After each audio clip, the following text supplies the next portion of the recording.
the main thing that I want to mention is this, right? Because there's a multi, like I said, there's so many things that I've been reading and looking at for a minute, and technically everything spills out in a live stream and like a hodgepodge of like information. Because it takes a minute to like do all the videos. So there is a thing that's been happening for a minute where the J community has been getting reparations dealing with the Holocaust, right? Which is cool. The interesting thing about it is that the United States government had nothing to do with the Holocaust, but yet they're paying reparations, which is pretty weird, right? But you know, maybe people are just doing it, you know, in good faith, you know, stuff like that, right? So now we have taking place, right? Let me see if I can actually get the image. Drag go back up real quick. Just give me a second. Let me see if I got it up here. Ooh, can't mention that one yet. University deadlines. It's 87,000.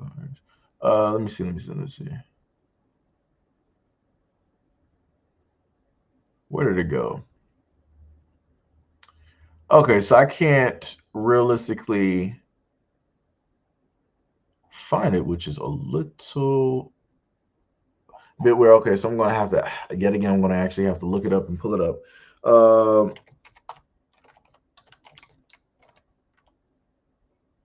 Oops. There we go.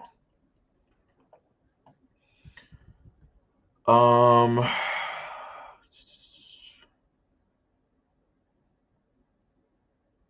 me see. So this is one of the things that was mentioned, right? Hopefully this doesn't play because okay, it's not. Okay, that's good. Okay, so it says Californian reparations proposal could mean 223K per person in payments for Black residents, right? Governor Gavin Newsom panel on reparations is projecting that California could pay over 200 grand per person to Black residents to make up for past housing discrimination. Newsom has aggressively pushed his plan to provide financial reparations to Black Californians, whom he says must be financially compensated for decades of discrimination. The California Reparations Task Force states that under the initiative, qualifying Black residents in the state could qualify of upwards to $223,200 per person. The task force drew its ballpark number by examining gaps in housing and speculating the approximate amounts of wealth lost between 1933 and 1977. The state panel also states that the Black Californians lost $5,074 per year under previous housing policies. VIA legislation signed in 2020, Newsom created the task force, which voted in March to limit potential reparations to descendants of free and or enslaved Black peoples in the country at the end of the 19th century, rather than all Black people, as many reparation advocates have pushed for. The report, which runs 500 pages, in the first government commission study on harm against Black communities since the 1968 Kerner Commission report ordered by President Lyndon Johnson Task Force Chair Kamala Moore has stated. And a federal slavery reparations bill, commonly referred to as H.R. 40, has languished in Congress since it was first introduced in 1989. It passed out of its House Judiciary Committee in 2021, but most believe it is unlikely to progress any further. So this is just the first thing, right? That they are in a sense talking about. I would actually put the image up here if they would have a standard issue image. Yeah, I'll take that one. Right. So again, for anybody out there that always wants to that has a problem with anybody trying to say that Black people are the main recipients, of welfare, that's the information directly in front of you right there. Those are the top 10 areas in the United States, along with the numbers of the ethnicities who are receiving the most. And the ones that are receiving the most are the majority, the reflective majority, who are the Caucasian, the whites, the European descendants, the pagans, who are getting that money directly from the United States. So again, it is exactly what it is. These are the facts. These are the breaks. All right, so let's go to the very next image, right? So let me just pull that up there so people know exactly what I was reading from and directly talking about, which was this little article here, right? Wait, let me make sure I got it now. I got to fly back and forth to make sure it's actually showing off properly. Got to do it like that. I got to blur out. That's the new one, right? Okay. So then do that. So, and the most interesting thing about it is the main thing that I want people to, black people to understand is that you have a lot of individuals out there that feel that black people should not get reparations at all. And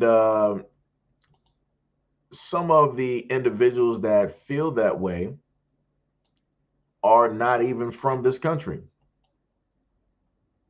which is the craziest part. They're not even from this country. Because as I've been, finding out and looking around, a lot of the individuals that I assumed were, in a sense, Black Americans are not actually Black Americans. They are from everywhere else, right? Hack said, yo, what is up? What is up? What is up? Michelle said, not cool. Blacks were in them camps. Yep. No. This is for Black people. This is for Black Americans, right? So the main thing about it is that you have a lot of outspoken people. Like one of the main people that talked about Black people who don't deserve reparations. You had some individuals, some Spanish speaking individuals over in California that have a show, that have a podcast, and they've been oh so vocal about stating how Black people should be getting reparations first. The main ones that should be getting reparations are them, because their land was stolen, this, that, and the third, and all this other type of stuff. And the main thing that has been stated by a lot of Black people is this: when Black people didn't talk about reparations, wasn't nobody looking for or talking about reparations. The moment in time that Black people start, talking about it, you see movements taking place. You see people might be interested, might be considering it. Now everybody else is like, oh, what about us? What about us? What about us? Right? And then this is when you start having a lot of people that were like, oh, so we're just saying that Black people were just slaves. What about other people that were enslaved? What about the Irish? And what about the Scottish, or whatever that they want to list? The difference is that was indentured servitude. That is a clear-cut difference. Once you worked, you were free. You were good. You worked for a little bit, you were free. And in some places in the United States, somebody can correct me if I was wrong, but from something that I was able to read and understand, I think it was a documentary that was on Vice. You had certain areas in the United States that didn't end slavery up until like the 1960s and or the 70s. So to sit up there and try to state, where is your stuff? No. You need to sit back, because if you wanted that, you should have sit up there and been asking that since your people was here. You should have been asking for that. Like I said, I ain't trying to hear other people trying to, oh, we were slaves. I ain't trying to hear that. Y'all been sitting up there getting money. Y'all been getting advantages. Y'all been getting help from the government. Y'all been getting honorary white statuses out here. So I don't want to hear that. A lot of y'all out here sitting up here claiming Caucasian anyway. You don't even want to claim who you actually are, which is crazy. And this is why the population in the United States, when it comes to Caucasian people, those numbers are a bit fluffed, because you have a lot of people from other ethnicities. Once they come over here, they are identifying as Caucasian. It was something that I looked at on YouTube before, and it was of a professor. And I think he was like from Egypt. He was Arab. And he was basically saying that when he came directly over here and I think applied for citizenship or whatever it is, he couldn't, or they wouldn't allow him to categorize himself as like, I guess, like African or Egyptian or whatever it is. He had to basically be Caucasian. Some people might know the video that I was like that I'm talking about or whatever. But like I said before, like it's a lot of shenanigans directly out here. And then on top of that, for a lot of the individuals, let me just pull up the book real quick because I had to sit up there and do this before. In one of the videos. I got to try to go back here, try to find it real quick. Let me see. So just in case, and this is just for the people that's here that's actually like listening that actually want to know something. If you look up the definition of American, I'm not sure what it says in the dictionaries of now, but if you look back far yonder, right, it says American pertaining to America, American, noun, a native of America, originally applied to the Aboriginal or the coppered colored races found here by the Europeans, but now applies to the descendants of European born in America. So, like I said before, for all of the Caucasian people, for any Caucasian people that might be listening to my voice at this moment in time, you are not actually American. You are European. And this is coming from your own book that specifically said originally the terminology American stood for the indigenous copper colored people. Y'all ain't copper colored. Y'all ain't colored anything. Just to be honest. So, like I said before, you have a lot of people out here talking about, Europeans are, should be owed some type of reparations. No, no, no, you shouldn't. No, you shouldn't. You didn't have your land stolen away from you. You weren't put directly into slavery for untold amount of years. You didn't have your children and your family ripped apart. You weren't in certain states and you were free, and then you had a couple of Europeans come through, try to drug you, and then they sneak you back beyond the border, and now you're on a plantation.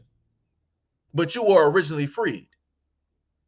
Like I said, y'all have done a lot of deceptive things, and y'all still doing deceptive things. Like I said, the only way that y'all can actually hide information is by putting it in a book. But the moment in time that somebody actually opens up those books and start reading, now y'all want to have a problem. Y'all want to start switching stuff. So again, for anybody in the back, just as a reminder, if people don't understand or think that it's a conspiracy, what I'm reading from the American Dictionary of the English Language, Noah's Webster from circa 1828. And it states that American, I'm sorry, it states that American, noun, a native of America, which Europeans are not. This term, this classification originally applied to the Aboriginals, which means indigenous, or the copper color races found here by the Europeans, which means that Europeans weren't here first. So again, by your own definition, like I said before, this is why people need to read. Because when you happen to read what it is that they write, they tell directly on themselves and they tell you specifically what it is that they did. They just told you just in that small little sentence that they did not find America because there were people already here. There were natives, there were indigenous people, and those people were what? Coppered colored. And they said that the term American was directly a title for those people. But that title was taken away and stolen and then given to the Europeans that were born after everything took place. So this is why I laugh whenever I hear Caucasian people try to pop up out of nowhere and say that, oh yeah, I'm American, America, rah, right? All of that great stuff. You're not even American because you don't even know what American is. Because if you are American, you don't look like it. Where's your melanin at? You ain't copper colored nothing. I could have sworn copper color was the exact same thing they said about Jesus in the back of the Bible. Hair of wool, copper colored skin of brass, right? So that is not reflective of anybody that is Caucasian. So I'm just saying yet again, this is what happens when you read. You start putting a lot of things together. You start seeing a lot of things for exactly what it is. And the truth is hidden in direct plain sight. That's all I'm saying. That's all I'm saying. I'm pretty sure during this live stream, I done went all over the place. talking about topics. I'm pretty sure I didn't went, all over the place at this moment in time. They started implementing all these projects and experiments once we brought up reparations. Tana said they can go to college as a minority and rack up money from HBCUs. Oh yeah, that's another thing too. You start seeing a huge fluctuation in Caucasian students and other students in primarily historical black colleges. And the reason why that is, black people. This is hold on. Let's just give a let me see if I can go to another one real quick. Let me see. I might have to see if I can look it up.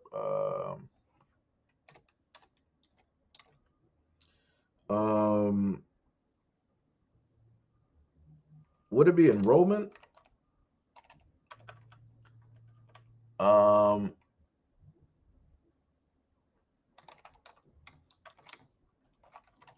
I don't know.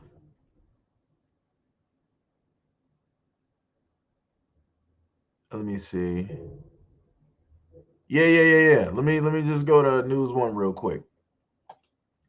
And this was back in 2018, right? And News One basically stated, and a matter of fact, let me just put that directly up there. Because this shouldn't even be like a thing.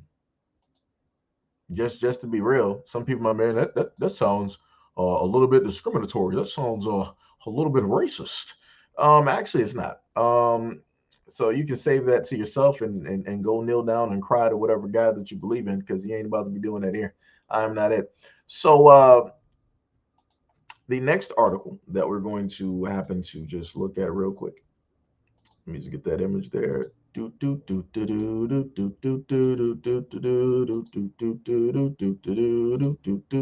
All right. So this is the next image right here, right? And this is from a 2018 article, right? And they said white people are becoming the majority of HBCU students. Somebody has to explain to me, why is it y'all sending all of y'all kids to like white schools when we always talk about like, yo, we need to, be really getting educated by our own people. We need to be around our own people and all this other. Why are black people sending their kids to primarily white institutions? Why is this even a title for a story?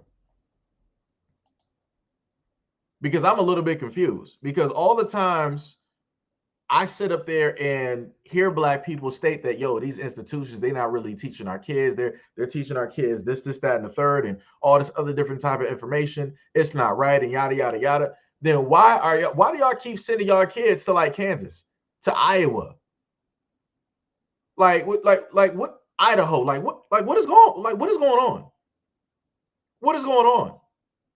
And then you wonder why it is that your kids either come back something different, or they're talking about, oh, they had instances of discrimination and racism take. This is why.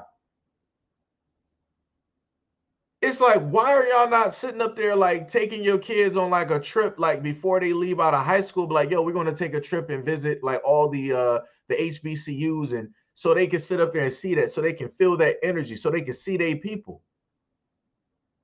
Why are you consistently putting your kids around other individuals who are not reflective of them, or more than likely even accepting of them? And then on top of that, for black people, let me make y'all understand something. And this is something that Brother Umar Johnson basically stated to a lot of people. I'm sorry, Dr. Umar Johnson stated to people. He was like, you can't sit up there and complain about your kids marrying or dating a Brandon or a Becky if you're sending them to primarily white institutions. You're enabling them to basically, you're enabling that to happen. This is why a while ago I stopped getting mad at seeing college students getting married to somebody who don't look black. Because I'm like, it ain't their fault, it's their parents' fault. All of y'all out there that's allowing your kids to sit up there and go to these other institutions, like I said, do not be mad. Don't sit up there and have a face, nor should your family have a face if they come back with somebody that's white. This is on y'all. because you have ample opportunities before they get to the age of like, yo, they're about to go to college. You got ample opportunities to sit up there and take them to these HBCUs so they can sit up there and see a lot of stuff.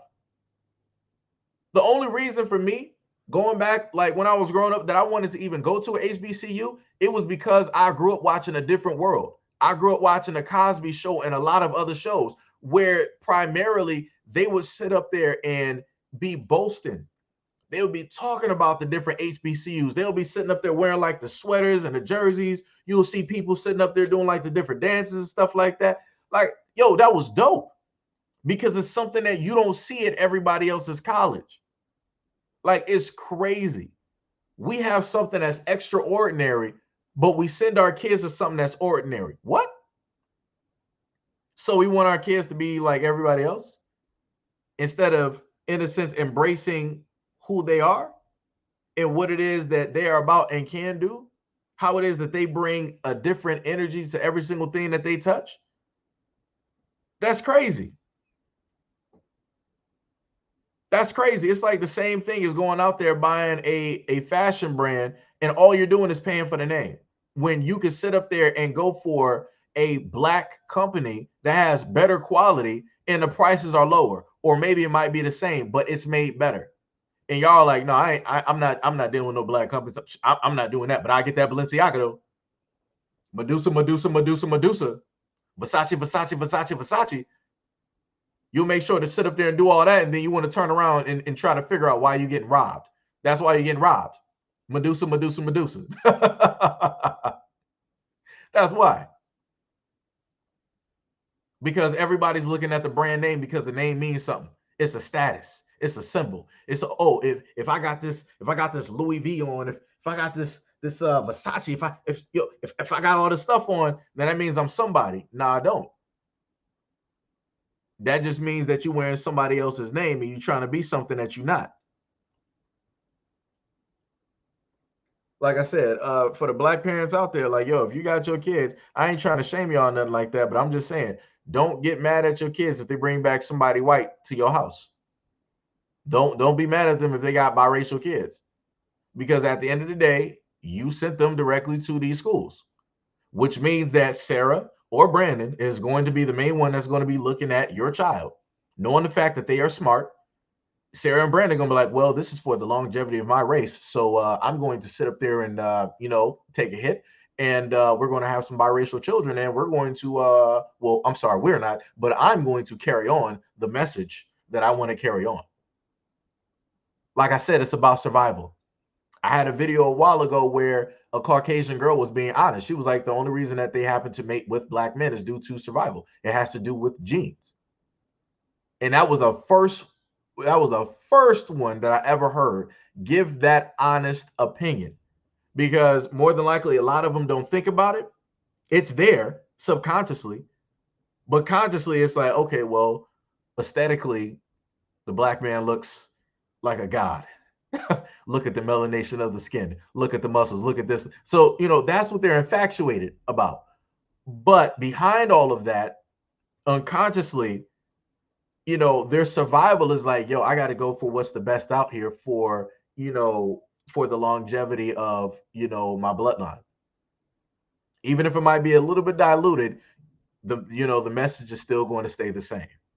And this is when I sit up there and tell a lot of people out there, if you decide to sit up there and procreate with somebody who does not look like you, always remember that that person who you're with, it don't matter what ethnicity they are. If they're not black, remember that they're always playing for the home team. So if you are any black person, don't matter if you're male or female, if you're with somebody that's Asian, they are not going to teach your children how to be black because they can't.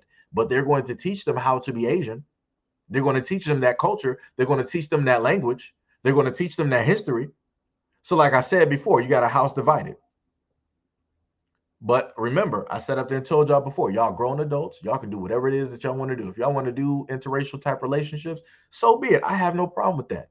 But the thing that I'm going to sit up there and make sure to point out is the fact that you have a lot of things taking place, right? So let's what was that new game that was called? Let me see if I can find it.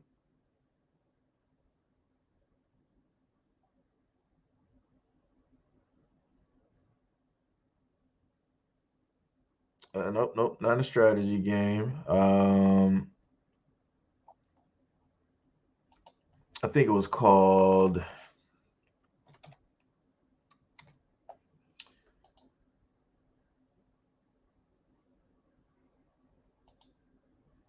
Nope, that's not it. Was it Vanquished? Banished? Let me see. Now I gotta go through let me see. Video game awards.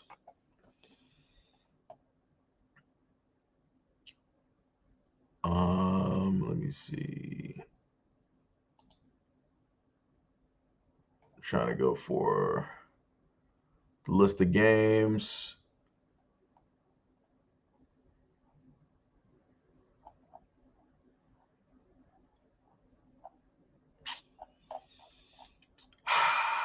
Am I really gonna have to go through the video when I'm? Let me see. Game announcements. Let me see. Yep, game announcements. Let me see if I can get that real quick. I need a list. Okay, here we go. Let me see if I can find it real quick. Oh my God. Of course, leave it up to these clowns to not even have it. Okay, everything announced. Come on, IGN. Don't fail me. Okay, Armored Core. Okay, 82. Right. Death Stranded 2. Idris Elba and Cyberpunk. Diablo. Street Fighter. Suicide Squad. Oh, Kevin Conroy was in there too. Okay. Okay, we got Tekken, Forbidden, Crash Team. Okay, Warhammer, we're getting there. Earthblade, nope. Bayonetta, Hellboy. Just give me a second. I'm trying to get to this one game that they showed. Genshin Impact, Baldur's Gate, Forspoken, Transformers. Ah, that's what it's called. Yes. It's called Banishers, Ghost of Eden. Right? Let me see. Can I get a close up? Ah, perfect. Thank you for showing me that picture. So remember, let me just reiterate again. Again, people can do whatever it is that they want to do. You are completely free. You are an adult. If you want to seek out an interracial relationship, so be it. No problem, right? But this is when I want to. This is also, in a sense, coinciding with what I stated about the students going to these Caucasian colleges, right? I would put this together differently, but I'm like, I don't feel like it at this moment. So the main thing I set up there and tried to tell Black women out here is that there is a narrative that is being pushed, right? And you can clearly see the narrative directly in front of you, right? This is what it looks like. Now, some people might be like, yo, I don't know exactly what this is. Could you explain it? Fine, no problem. So this is a game that is going to be coming out. It's called Banishers, Ghost of New Eden, right? It says, starring a pair of ghost hunters, Banishers takes place in 1695 in the haunted wilds of North America and follows these two who are romantically involved as they work to stop the threat of lingering ghosts and specters to protect the living.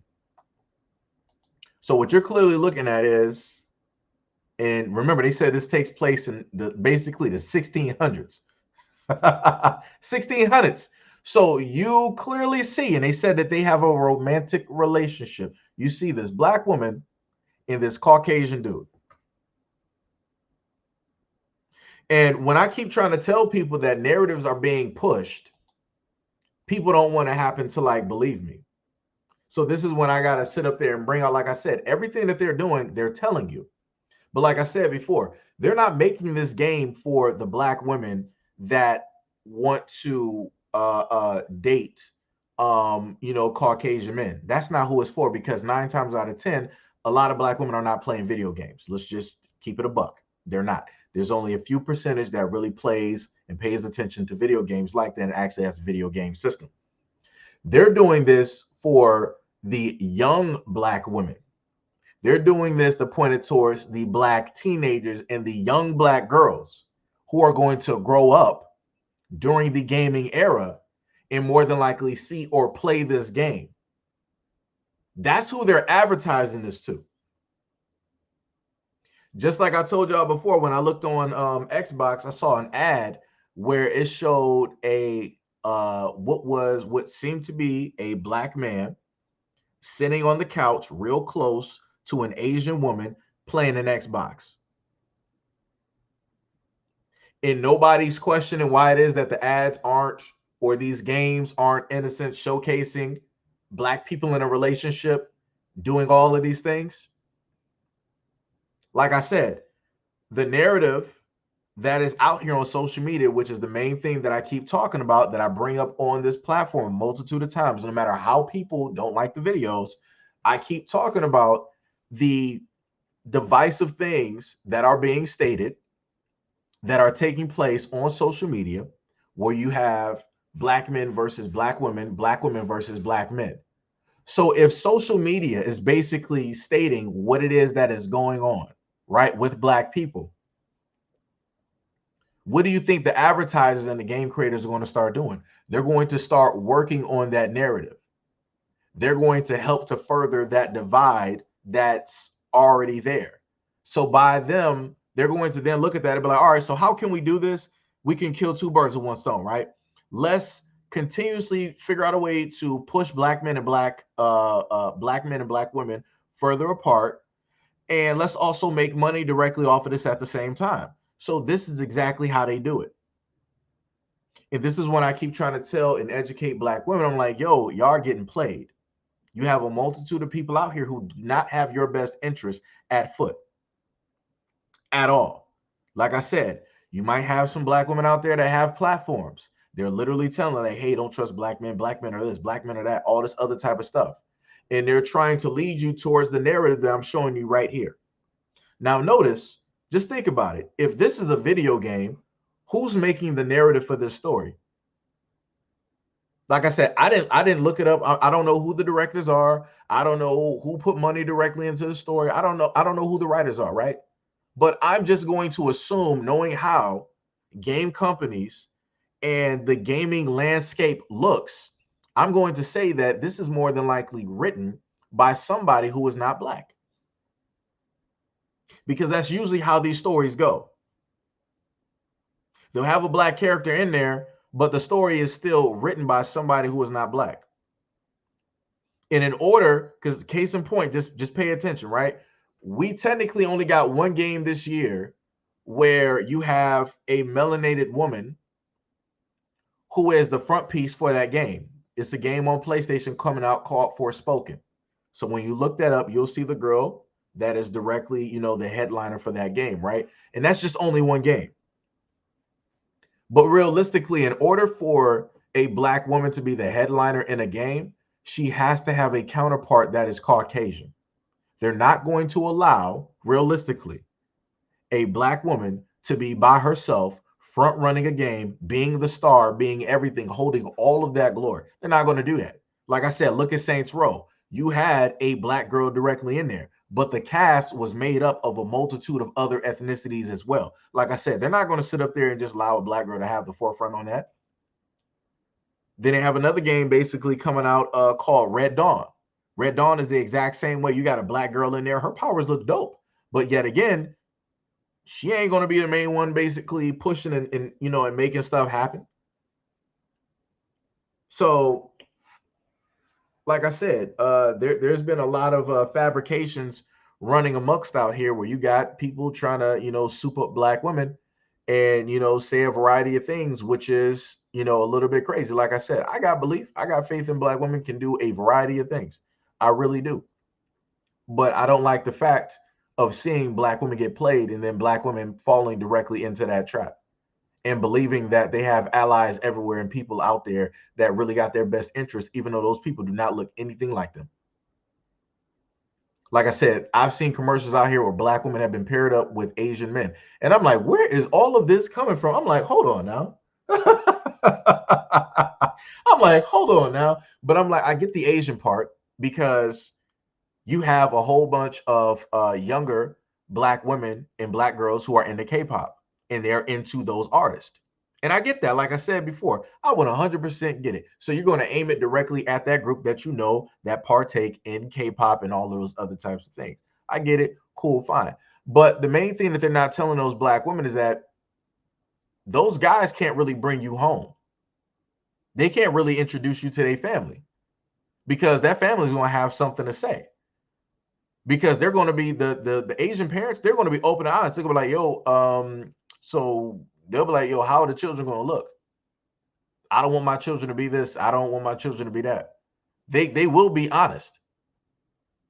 So, like I said before, regardless of whatever, fairy tale stories and variables that are directly out there where you might see some black women like, hey, this is, our marriage. I'm a black woman married to an Asian man, and da da da all this. Like I said, they might have a great story and it might have gone great for them. That does not mean that that is going to exactly play out for you.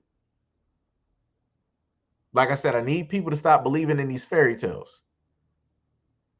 I just really need people to stop believing in these fairy tales. Ashley Adams, yo, what is up? What is up? What is up?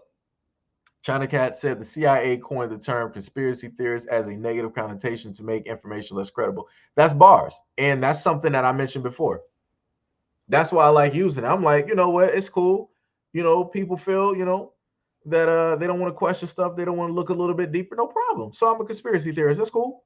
Just believe whatever the government tells you. Believe whatever the mainstream media tells you. No problem. I actually sat up there and messed up on the arm of my chair. That's hilarious. Pinky said, funny enough, The Woman King was written by two white. Are you serious? Oh no. Oh no, no, no, no, no, no. Hold on. Wait. Nah, son. Hold on. Let me see. Who wrote? Hold on, I gotta look this up. Hold on.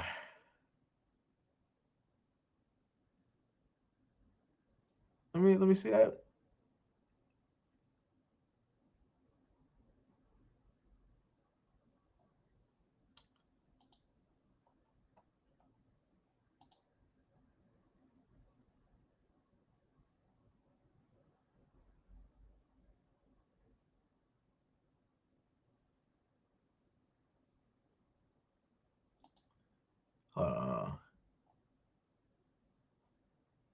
Oh, that's a whole different. Let me see something.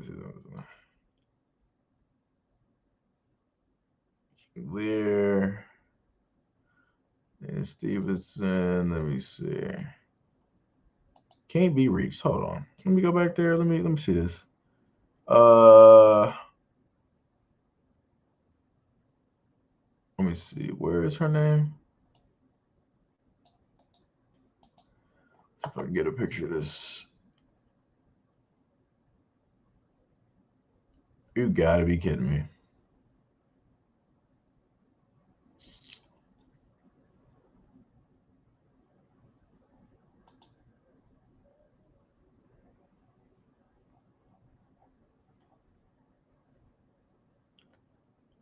Writer Dana Stevenson and producer. Ooh. Ooh. Oh my. You. Bruh. Bruh. Nah, I gotta put this picture up there. Nah, son. Nah, son. Nah, that's crazy. Oh my God. Let me put that up there just so people don't think it's let me just put this up there.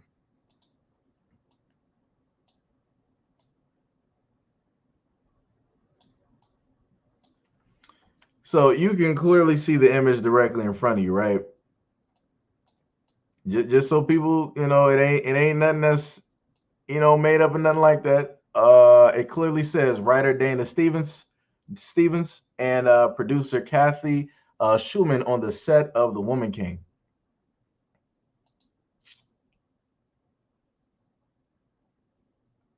Ah, this is wow.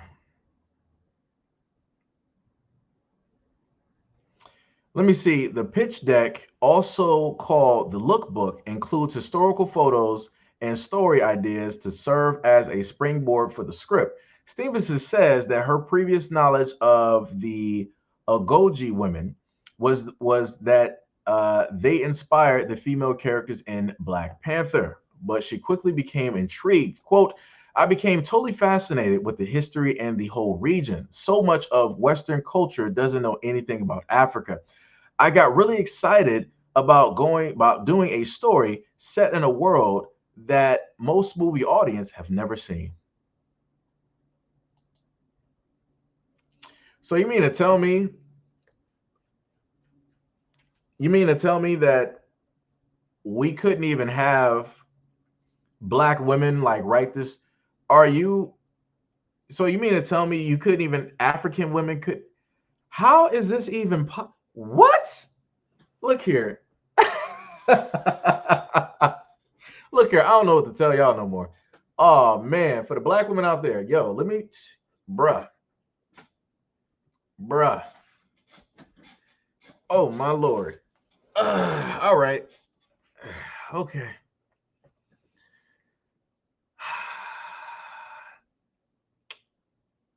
All right, so white women are able to write stories for black women. Okay, all right, okay, all right, all right, all right.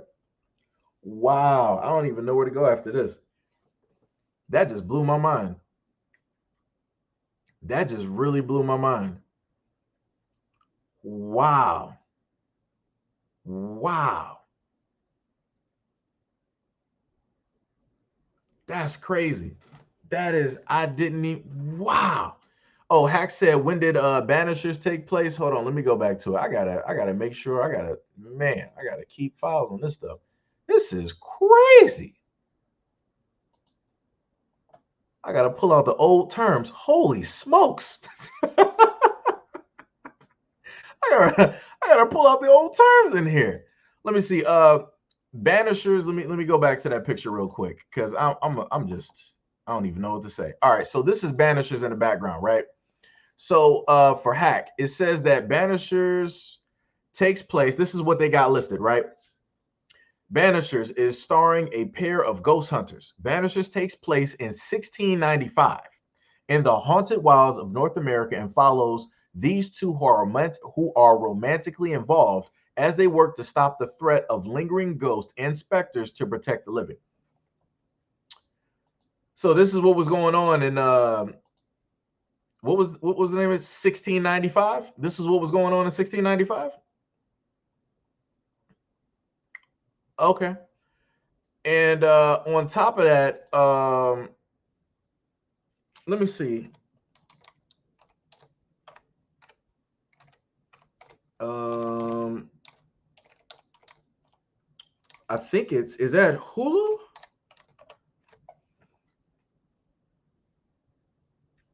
I think I spelled that wrong. Yeah, I did. Yo, what is up, Officer Haku? What is going on, brother? What is happening? What is happening? Uh,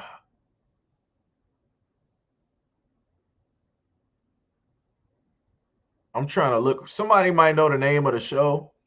There's a new show on Hulu or Netflix that is coming out. I want to say this year or next year, where it deals with an interracial couple, black woman, white male, and the black woman has the power to time travel, and she ends up going back to the days of slavery. Somebody might know what I'm talking about because I'm trying to look up the name.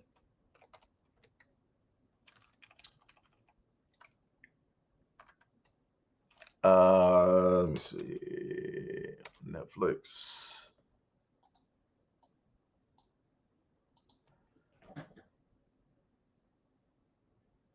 Nope, it's not that one.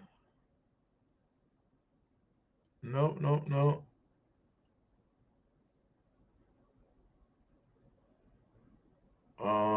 Nope.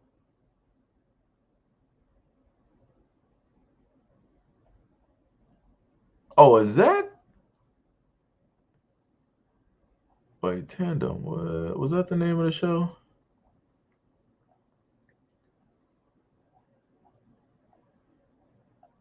I forgot what's the name of what was Baby Christmas?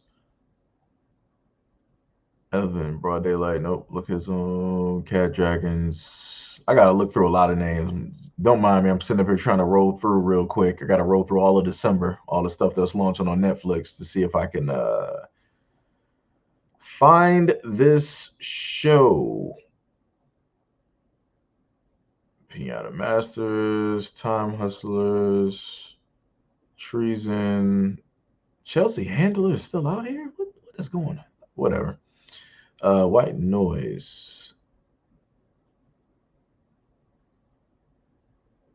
Logo. Nope, that's not it. Nope. So it gotta be, it's not Netflix. It has to be Hulu then. It has to be Hulu.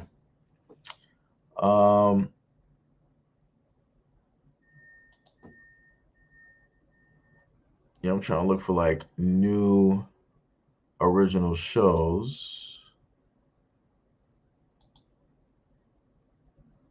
Matriarch, Wild Crime, God Forbidden, Grid, Rookie Cubs, Reasonable Doubt. I remember that show. I would have to, if I could happen to see the commercial for it again, it always plays on YouTube. When I'm not like signed in, I can see like a lot of different like ads and stuff that show up. For whatever reason, I can't find it on here. But long story short, well, let me see if somebody might know what it is. Ah, Kindred. Thank you. Thank you. Thank you. Thank you. Thank you. Let me get that picture up here. I knew somebody would know what it is. Oh, it's already out. And it's based on a novel.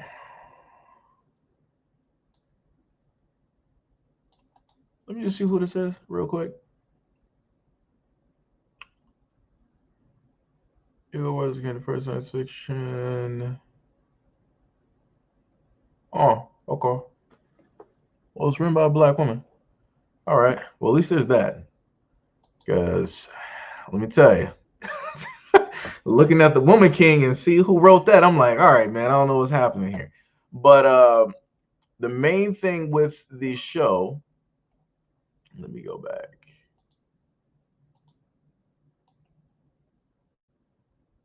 I was like, I sat up there, I saw him trying to. All right, let me get that one. Is that a good crop? Yeah, it is. Yeah, it is. It's fine. All right. So thank you to the ladies in the comment section for that, because I swear to goodness I was about to be up here all day. I'm like, I know I'm not tripping. I know this show is coming out. Like I know this show is coming out. No, I ain't tripping. So this is Kindred. I knew it was on Hulu. They didn't have it listed for whatever reason when I looked it up, which is crazy. But basically, let me just read the synopsis if they got it up here. A young aspiring writer discovers secrets about her family's past when she finds herself mysteriously being pulled back and forth in time to a 19th century plantation. Somebody has to explain to me, why is it every single time black people got to be dealing with slavery? Anybody? Like this is only a great time for one set of people. it's, it's literally a positive time, only one set of people. And then the interesting thing is, when I looked at it, like I said, I feel like she has powers and she's able to do this, like go back and forth, right? But then the moment in time, because in the commercial, she was trying to explain it to her husband, and the police were getting called. You saw the area that they lived in. It was I don't think it was multicultural. It looked like it was a pretty Caucasian area. So you saw the police come by and all that other type of stuff. People talking about, oh, we heard screams and noise and all this, because that was her. Because every single time that she goes back, it's always a shocking experience, and she's going through all of this stuff, right? But one of the times in the commercial, or two of the times, you see her actually teleport to the past with her husband or her significant other, whichever, boyfriend, husband, whatever it is. And you already know that what they're doing is not going to work out. You already know. And this brings me back to the same conversation where I showed y'all the video where it was a black girl and she was asking her significant other, her boyfriend, who was Caucasian, white boy. He was like, yo, so, if it was back in such and such days and all this other type of stuff, would you, risk your life? And it was illegal, right, to do interracial, relationships, right? If we were back in that time, would you basically risk your life and risk everything and to sit up there and be with me? And she was up there smiling because she felt she know what the answer was. She was all giddy from ear to ear. And he was like, I'm not really sure. It is the law. It's illegal. He was giving all the answers that she did not want to hear, and a look on her face that she had said everything. And I was like, well, you shouldn't have asked that dumbass question. You done set yourself up. You think that boy is about to sit up there and risk his life and his freedom to be with you? Like I said, I need people to stop believing in these fairy tales. Stop setting themselves up for failure. Be happy with what it is that you are able to do at this moment in time. Stop looking at the past and be like, oh, well, if we're back here, would you still be with me? And still, no. Chances are he's not, because there's a lot of things that come with that. He's not really he's going to get made an example out of. You're going to get made an example out of too. Like I said, she didn't want to be real about that question, because back during those days, both of them in that relationship would be made an example out of. And the groups of those Caucasian men would do a variety of things to a black woman. But like I said, people don't want to go that deep. People don't want to go that far though. Like I said, the significant other that she got, he might sit up there and get beat down. He might receive some punches and some kicks and, stuff like that. But what she would get is going to be a whole lot worse. So, like I said, a lot of people don't want to be real about a lot of things, which is crazy. But as I'm basically trying to get through again, this is the media trying to basically put a lot of these things directly out there. They hear what black women are saying about black men. They hear what black men are saying about black women.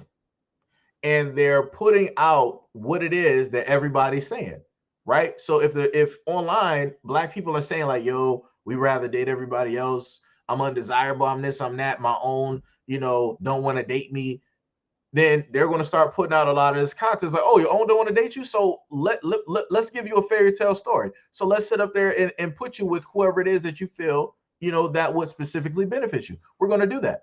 And that's exactly what they do.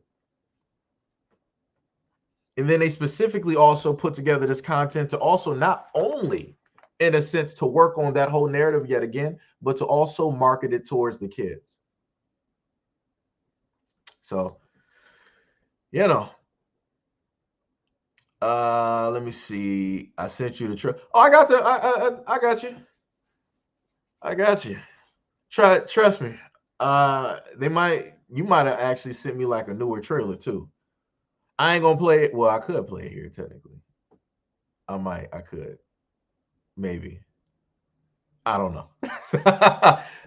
Pink said Lovecraft, no, I said craft. Lovecraft Country series was written by a black woman, but they still put the agenda in there. We have to be careful. Yeah. Yep. Two Black said you playing Call of Duty Modern Warfare 2 right now. Now I'm just currently doing this handy dandy live stream at the moment. This handy dandy live stream. I'll probably get on there in a bit. Probably. Two Black said what mulatto was in Black Panther. Wait, huh? I'm confused. Or maybe he responded to somebody else. I'm not sure. Michelle said I still haven't watched Lovecraft and Country. I haven't watched it either yet. Like I said, I usually don't watch stuff when everybody else is talking about it and it's popular. So I'm pretty much in that same boat. Like whenever like everybody is like, "Yo, man, this Black series like Snowfall and all this other like when everybody is watching, it's like, nah, I ain't really interested. I'm good." And then I started hearing people talk about certain stuff, and I start hearing about certain scenes in there. I'm like, yeah, no, I'm good. I'm really not watching it now. I'm good. Nope. I done heard a variety of stories of some of these shows where they got some highly questionable scenes in there, and I'm like, why did that even need to get thrown in there? I'm like, okay. I'm like, so this is we're just throwing in more gender based. I'm like, okay, whatever. Y'all got it. Y'all can watch it. Y'all can sit there with y'all families. Well, I ain't watching it. Like I said, I'm good. I'm good. Yeah. Now, Two Black. Correct me if I'm wrong. Was Snowfall the show that had the scene in there where a black man was accosting another black man in a certain type of way? Or am I thinking about a different show? Correct me if I'm wrong. Because I know one of these shows had a scene in there like that. I'm like, yeah, I'm good, son. I ain't about that life. Uh, K. Michelle said they want us to believe our history starts at slavery. Yeah, that's true. That's true. She also says still in our land while we're out here fighting squatters law bars. Pink says, Seiji, did you get Callisto Protocol? Yeah, I got Callisto Protocol.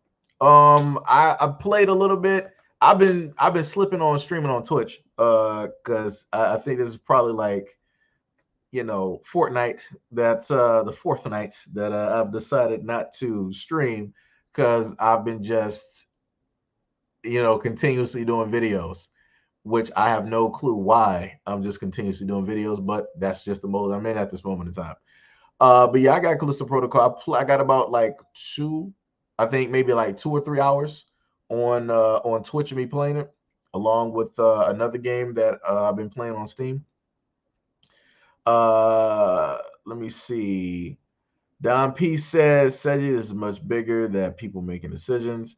That has been the agenda since the early 70s. It's all by design for the resurgence of the white population and for the Bush to control. No. Like I said, I've talked about that before in other what's the names? How people who are older than me back in the 70s, they were basically trying to state, specifically what those out there were trying to do and how they were going to try to get that message across. And you pretty much see that everything goes to plan. It's been, it's a multitude of plans and whatnot that they've been doing that they've been able to get happening. So it's like, for me, it's like, you know, Two Black said, yeah, that was, yeah, that's why I didn't watch it. It's like, I'm good. Nope. I be acting in some instances just like how the Chinese and the Arab areas where they be like, yo, you got what type of scene in this movie? Oh, I'm not we're not watching it here. We're not promoting that here. Like I said, I don't need to be seeing that. Like I said, if the story is basically about dealing with like narcotics and stuff like that, all right, cool. Keep it directly, on that whole thing. But I'm not about to be sitting up there watching something, then poof, y'all want to sit up there and throw this in there. I'm like, that's just making black dudes seem like savages. It's like, I'm good. I ain't doing that. And then that's not only is it making black dudes look like savages, but it's also making it seem like you got just like a lot of black dudes that are down low. And I'm like, nobody sees this. Everybody's still eating this up. I'm like, okay. I guess that's what we doing. Like I said, I ain't about that life. Like I said, I get it. Some people can get past, certain stuff. If it was like any other group of people, fine. I probably I still skip over that part, but I could probably still continue on with the story. But the moment of time you start doing this with like black men, especially knowing the fact that black men, when it deals with not only just like social media, but entertainment industry, movies have been emasculated through a variety of ways. I can't do it. It's like I'm good. Like I said, I didn't grown up seeing too many of the strongest, biggest black dudes in dresses. And before it was like I used to be like, oh, that's funny. It's like, yeah, that's grandmama and all this other type of stuff. And it was like a character and stuff. But it's like once you start to understand that once you are conditioned to be fine with it, then you want to start to emulate it because you think it's just all fun and games. You think it's just funny, ha ha, he. But behind that, it's for the entertainment of somebody else because they're pretty much getting their rocks off on that. So yeah. I trust me, I know about the scene. I heard about it. I didn't hear it, but I heard people talk about it. And I'm like, I'm good. I'm good. Like I said, every single time that they happen to do stuff, they wanna make black men appear to be savages. I'm good on that. Nope. Like I said, I got too many things I gotta try to tell people that black men aren't. I got too many things out here. And I'm not even really trying to add that to the plate, even though I've had to do videos and I've had to address a lot of those things. I think I might have had some stats to deal with that. I forget. I've done so many videos. Some of the things it just becomes fluid at times. It's just like water, and it's like everything is just there. So it's like yeah, desensitization. That's what they call them. The television programming. Yeah, yeah. DC says so much trash on the television programming bars. Grandmama always bothered me. Yo, like I said, when I was a kid, it was like I used to just laugh at it. I'm like, yo, grandmama is cool and all this other type of stuff. But it's like as I looked at it, it's like, all right, I'm looking at a dude, he's wearing like the women's earrings, right? With the pearls in them or whatever. He got the pearls directly around his neck. I think he might have had them on like his wrist. He was wearing like the dress. He had like the stockings. Like he pretty much had like the whole thing on. And it's like looking back at it now, it's like, yo, that's crazy. That's 100% crazy. And I'm like, that was delivered to a lot of young boys.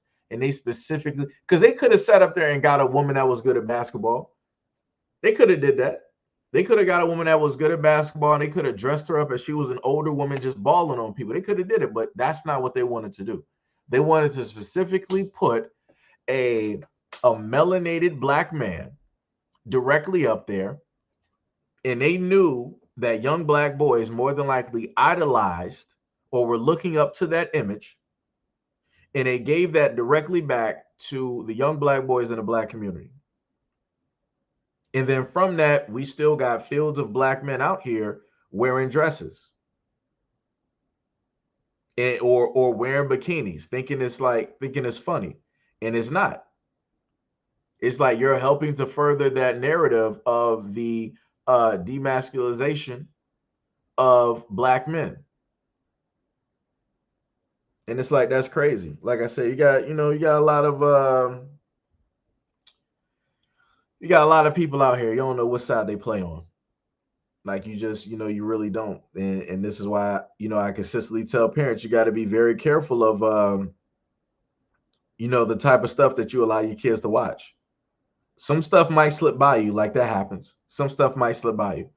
But a lot of times, like the stuff is directly in front of your face. Like I said, back in the day, some of y'all, if y'all old enough, y'all remember Teletubbies. Teletubbies, say hello, right? And they were all multicolored, right? And when you go back and you look at those colors, it's like, oh, those colors look real familiar. Look real familiar. But then you're like, nah, it ain't really that serious. But then you start looking at the Teletubbies and they start doing some real questionable stuff to each other. It's like, yo, what is this? Like, yo, what is going on? Like, why is Tiki Wiki doing that to who not? I'm like, what is going on? And I think during that time, I think it came to a point where parents were like, yo, we see what you're doing. We're canceling the show. And they got that bad boy canceled. That boy was canceled. Canceled. Let me see. DC said, yo, said you're off topic, but yo, did what $4,000? Just watch that always. Oh, the white girl. So I had to edit out certain stuff. I didn't put it up on the channel yet, cause YouTube. So the white girl was sitting up there saying that she was doing some services for $1,000. She was doing some services to men for $1,000. That's what it was. Like I said, both of them, it was just all over the place with both of them. Like I said, that was crazy. That was crazy. Like I said, that was a Caucasian woman that said that she had to basically sell herself, put herself out there in order to put food on the table and pay the bills. And I'm like, so you couldn't get a job nowhere? I'm like, where, what state, what city do you live in where, first of all, how who was paying $1,000? Like who, like I said, I got a lot of questions. When it comes to a lot of those videos, I got a lot of questions, and I feel like I'm just not going to receive the answer to those questions. I feel like I'm just not going to receive the answer. Um, Don P said Power Rangers. Now, if you want to get specific, you can possibly try to say that. Now, the other thing that people have stated, right, is that people try to say that originally Power Rangers was racist, right? Because the Black Ranger is black, the Yellow Ranger is Asian, the Red Ranger technically that's supposed to be Native American. The Red Ranger, of course, white, Pink Ranger, white, and Tommy is the Green Ranger, Irish. Um, people try to say you also got the Blue Ranger too, right? So people try to say that the Power Rangers originally was racist, right? But if people actually do a little bit of digging and research, and you happen to look at the original episode that didn't air, it was just a pilot episode, you will see the original Yellow Ranger was actually black. It was a black girl that was originally the Yellow Ranger. Before Trini, I forgot her name. Twy. I don't want to miss say her name though. But Trini was her name was the yellow. Trini was the Yellow Ranger, right? So before it was an Asian woman, it was actually a black woman that was the Yellow Ranger. So you would actually have two Black Rangers. So you had Zach, who was Walter Jones, real name Walter Jones, who ended up being Zach. And then you had the other girl, I forgot her name, who was going to be the Yellow Ranger. But all of this came back full circle later on, right? Because after the things were going on behind the scenes of Power Rangers. Matter of fact, let me just put that picture up there just so people know what I'm talking about, right? Do do do do do do do do do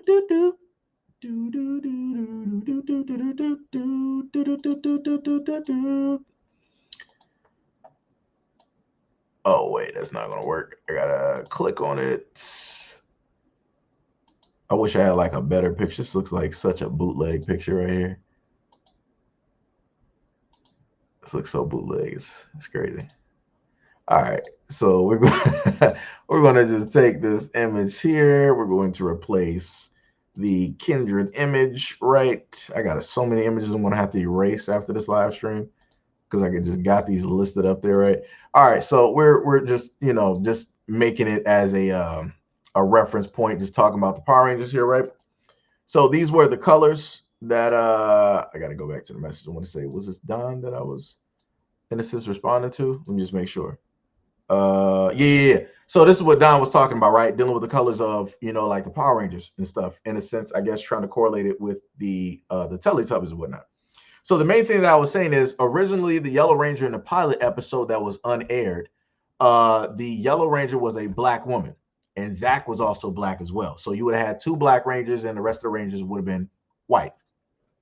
So the girl didn't make it in, and then you had the girl who played Trini. She ended up being the Yellow Ranger. She just so happened to be Asian, right? That's just how it played out. And it came full circle. And I want to say the second season of Power Rangers, once the powers got transferred, from the Red Ranger, the Yellow Ranger, and the Black Ranger, right? Because they were having contract deals that were, they wanted to get paid more and all this other type of stuff, and they wanted to boycott. And if they didn't get paid more, then they weren't going to do it. So those three left. They left with Jason, Saint John Austin. I'm saying his name wrong. Austin St. John, right? Who was the Red Ranger. So they left with him, and then they transferred the powers to a whole nother crew. And one of the women that ended up being the new Yellow Ranger was a black woman. So it came back yet again, and they swapped it, right? So the Black Ranger became Asian, right? And who the voice actor, he does like Ichigo and a variety of other characters. I can't think of his name right now. Dear God. I can see his name, but I can't say it. It's crazy. And then the Yellow Ranger became, black. So they had that whole swap. And they technically, in a sense, carried that swap, and they put it directly in the brand new Power Ranger movie. Right. And they kind of did it that way, where Billy, instead of him being like a white dude that was smart, they made him like a black kid that was smart. Right. And the Black Ranger, which we all know in the American version, that's the cool one, right? He's sitting up there doing hip hop keto, all this other type of stuff, kind of like the tough guy, protector type of deal. They gave that to the Asian dude. So, they kind of, did that swap and whatnot. Don P said, if you can get a G for the B, you're attractive enough to get the job. Oh, right. I get what you're saying. Yeah. Michelle said, old boy Brandon said he should have never ever played in Big Mama's house with Martin Lawrence. I think I know who you're talking about. Yep, I made my grandson stop watching SpongeBob. Yeah. And SpongeBob is older too. And the funny thing that technically caught me was later on they had let me see if I can go to it.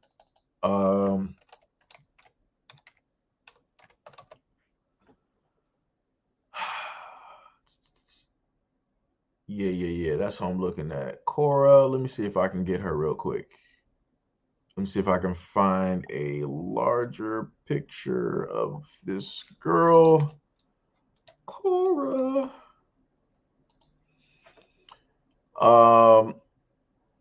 So then the later avatar, which is this one here, I'm not sure if anybody here even watched the avatar, but I'm going to just put this directly up there.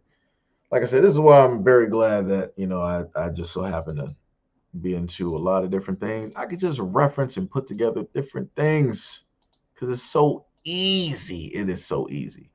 So this is the other avatar, right? So it was a show that came on Nickelodeon at one point, and Avatar. This was the new Avatar Korra, right? Which is a girl, right? I thought it was actually pretty dope. I'm like, all right, Korra seems kind of dope. Little did I know that Korra was of the community. She was of the. I thought that she had an interest in a guy that was there. I'm like, all right, they'll make like a pretty good couple, whatnot, whatever. And then I found out she was interested in like this girl, and I was like, that's what we're doing. I'm like, we're putting this in like we're blatantly putting this in kid shows. And then it even came to a further front where they wanted to, during Pride Month, they wanted to talk about LGBT characters, and they had her listed up there. I'm like, ooh, let me tell you something. And people think it's a game out here. I keep trying to tell people, monitor what your kids is watching, because a lot of things will get put directly in front of your kids in order for them to take that in and carry that with them, like in life. It's that indoctrination that takes place, right? Get bombarded with a whole bunch of advertisements and stuff like that. It's easier to indoctrinate kids because they don't have those mental blocks up yet. They're getting in before those blocks are fully set in stone, right? So once the information is set and the kids grow up, everything that they've given to those kids is second nature. So then they're going to carry that message and then give that to their offspring naturally. Like I said, people gotta catch up. Ellis said, "Cool. I just researched it up, but it was never an issue for me. But good to know." Wait, I'm confused. Ellis, what you talking about?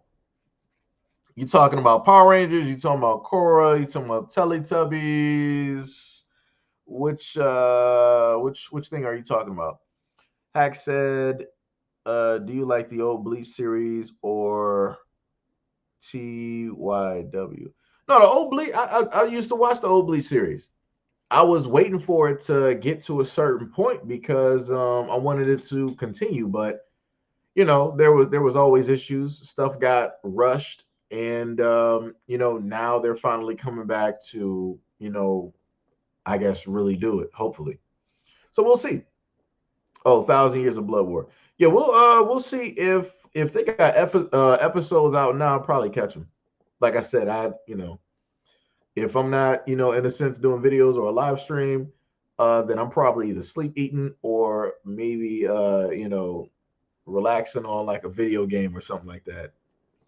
But that's pretty much that's the daily routine right there. Uh let me see. It was something else I was going to mention too. Uh but yeah, Ellis, if you're still there, what were you exactly responding to? I'm not sure if this actually might be delayed either. That I'm not sure either. Because I know it says excellent on my end. Everything is pretty much all good and well. Do. Oh, I didn't check to see. Can I do that? Let me see. Let me see if all destinations. Okay, that's that one. Okay, that just switches how I talk. View on YouTube. Let me see if I can. Avatar, Power Rangers, Banishers, Game Awards, HBC. Like I said, I feel like I covered a lot of stuff in this live stream today. That's crazy. I literally went directly all over the place. Let me see what I can see. Venture over to the other platform here. Let me see something real quick. Give me a quick second. Got an eyelash getting caught. Let me see. Let me see. Yep, SEIJIHITO right there. Let me see if it shows that I'm live. It does. So on the old channel, we got about like 15 people watching. That's dope. Wow, that's crazy. So it's saying that only 43 people watched. Wait, that's weird. That's impossible.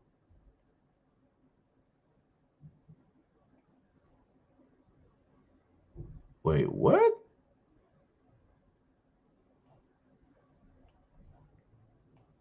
I saw way more than. Wait, I'm highly.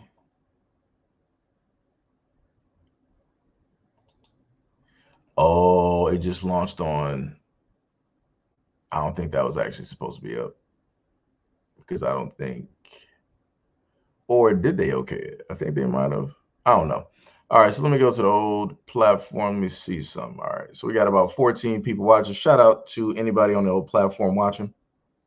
Much love, respect, and appreciation. So let me see what we got up over here. We got Vampire Hunter.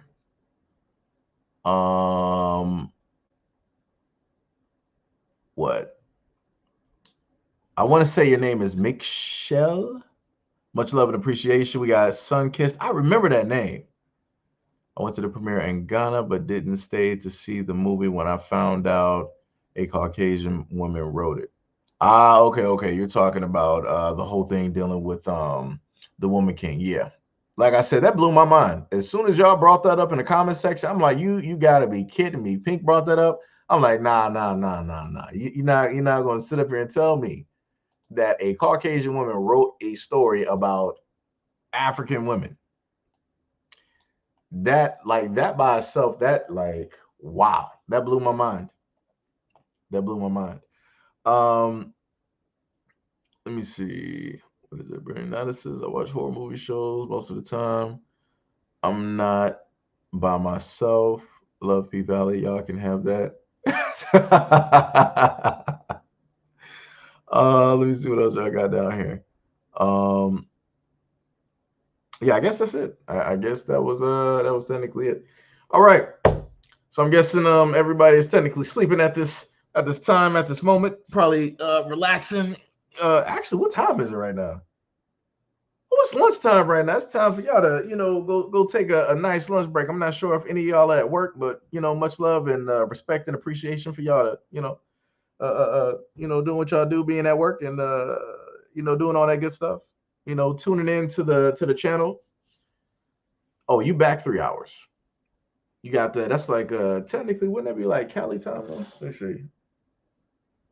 Yeah, it should be over. That's like, yeah, it should be like Cali time because I think like Texas is an hour behind. So yeah, that's like that Cali time right there. But that's the tippy time. I don't know where she at. She probably gonna be like, I was late. She's gonna be like, I woke up late. Oh man. But yeah, it's like shout out to y'all sitting up there. I'm not sure if y'all at work or whatever y'all doing, but much love and appreciation to all of y'all tuning in. This is the technically a rare extent where I got quite a bit of people. Let me see. Bob Boy said it's 12:34.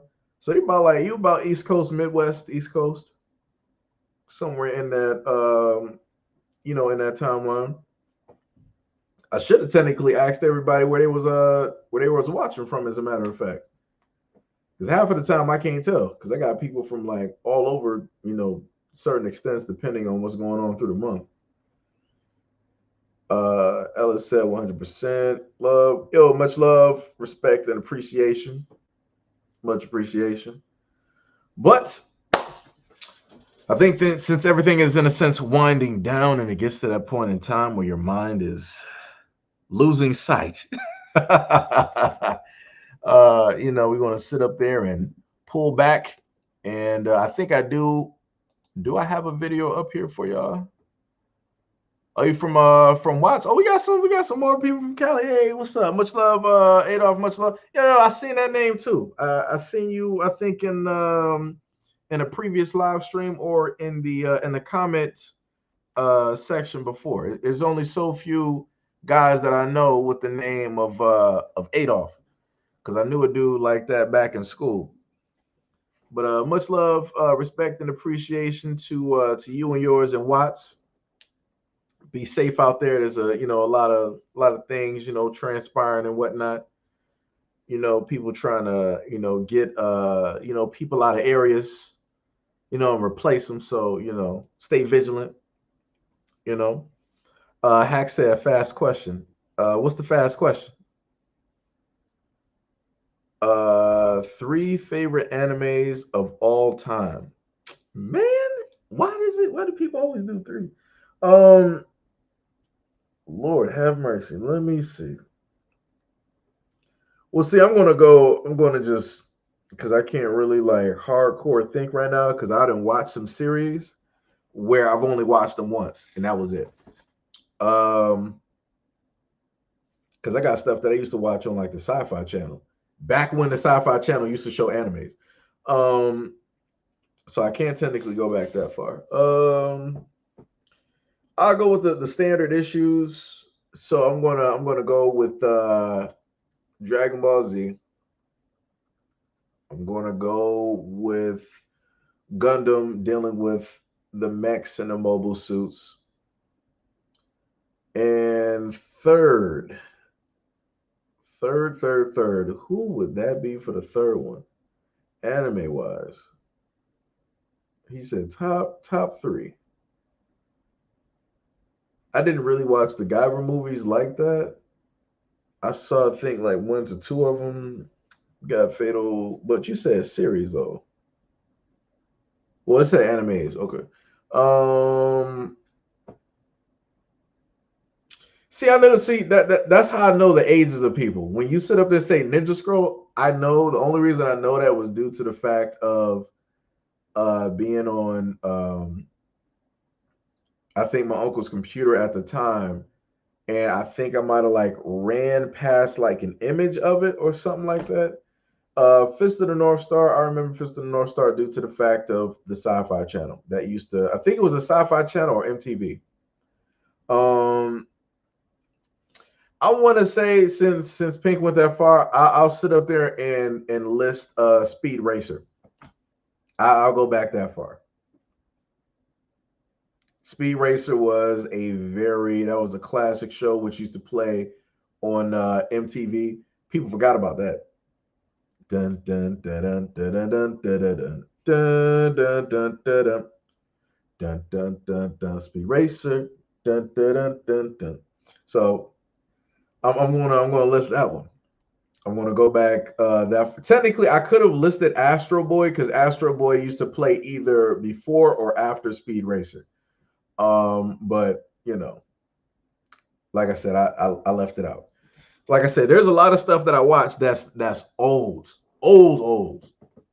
So it's can't list everything. I would have to like literally sit down. It's like technically if somebody asked me like favorite music that your top five or something like that, that's hard because before I was even really listening to rap, I was listening to alternative rock, and I'm going to list you a whole bunch of stuff from the early 2000s. So you might have some Green Day or something up there, right? You might have some Panic at the Disco. You might have some Tokyo Hotel, 30 Seconds to Mars, Fall Out, like, it would be, a lot of stuff. But then you would have to go back and let me see, Diary of Jane. I forgot. Was that Benjamin something? Like I said, it would take me a minute to go through and like list a lot of stuff. I can list songs. I can more than likely list groups and stuff, but I would really have to sit up there and think on it because it's not on directly on hand, or I'll have to go through like my Spotify or something, and I can probably, bring that up. If I can get back to my old iPod that I had from like the 2000s, my cousin gave it to me. It was like one of the first generation iPods. I got a lot of songs on there that I pulled from, yet again, going back to ages, LimeWire. So hold on. Matter of fact, before I even go, hold on. Let me just do that real quick. Some people, y'all gonna know. Y'all know. Let me get that classic. Because that was when they updated what's the name right there later on. Let me just put that up there because only so few out here know of this era. That's that. Oh, it ain't even show up yet. Hold on. Come on now. What is this? Let me see. Like I said, people know. If you know, you know. That was the era.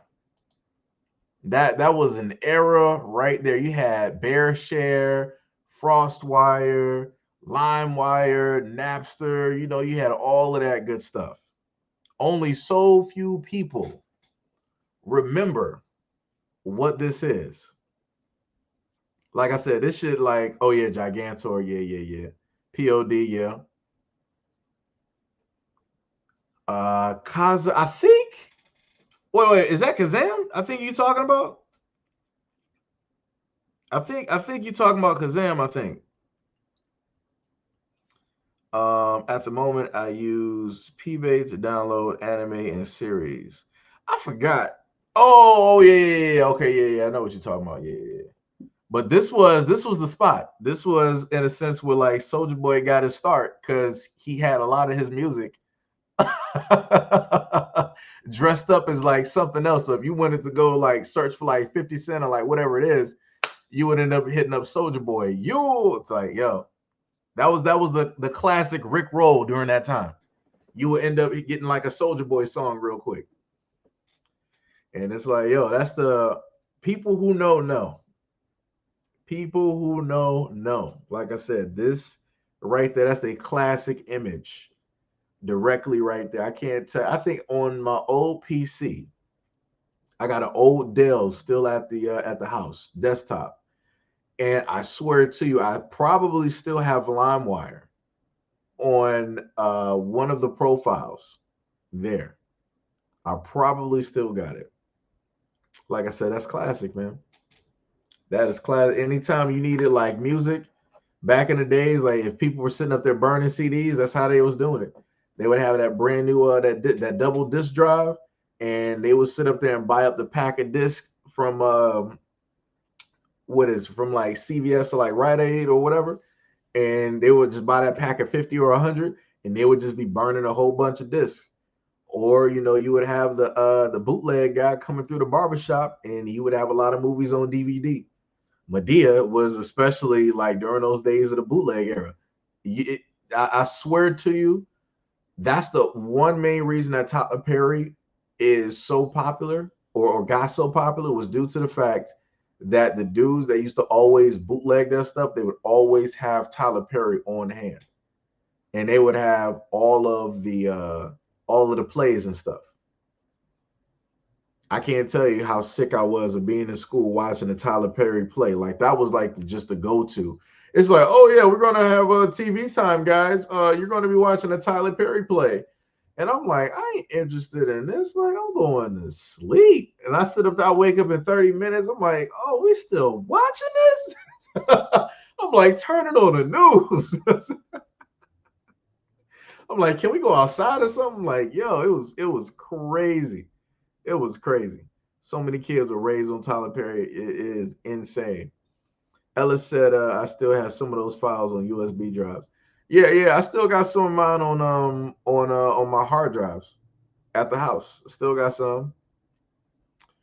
Nera said Dub Master. Wait, that was another place to download stuff?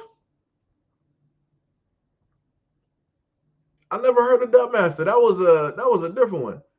Pinky said we used to watch episodes of Martin when I was in school. What? How did y'all get Martin? We never had that.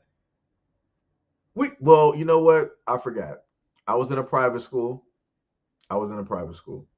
So that might be why they didn't play Martin. But Martin didn't have anything like that dealt with like cussing or anything. Like I said, there was a variety of things they could play. Oh, he said on VHS. Oh, wait, never said no. Wait, what is Dubmaster? Or are you? Oh, you must be referring to LimeWire then, I guess, as another name. I'm guessing. I'm just trying to. I'm just trying to figure out. Pink said they watched Martin on VHS. We had it on VH. I'm telling you, it's been a long, long time. Let me tell you. The main things I remember on VHS was like Disney movies. Some also, just to let y'all know, if y'all got the original Disney movies, y'all might want to go and check how much those VHSs are worth. I think one of the VHSs, I forgot, I don't think, was it Anastasia or Cinderella? It was one of them, I think, that was like worth, at one point, I think it was like 800 to like maybe like $1,200 or something. Like it was something crazy. It was either Fantasia, Anastasia, Cinderella. It was one of them. Oh, burning DVDs. Okay, yeah, I got you. Yeah, man, that double disc drive, that bad boy came in handy. You would have for some of the actual. Oh yeah, and that was the other thing during those times too. I was black. Back when Blockbuster was a thing, they used to have the DVD copies where they had the anti-burn, right? They had the quote unquote the anti-burn technology directly on there, so you couldn't sit up there and copy what it is. And I'm like, people are just going to figure out another way to get past that, like, or some people just wouldn't care as long as they're able to watch it. That's it. So it's like, like I said, it was stupid. You see how that basically fell out. So you got people that can just, people ain't even burning from the DVDs. Well, some people might be still burning stuff from Blu-rays and maybe uploading it, but they're not even doing that same thing anymore because people are just at the actual theater and they're just recording it or streaming it now. So it's like they didn't got past that. So, like I said, the moment in time they try to stop stuff, people will figure out another way to do it. So that was a futile effort. Futile. Back in the days of Star Trek and whatnot.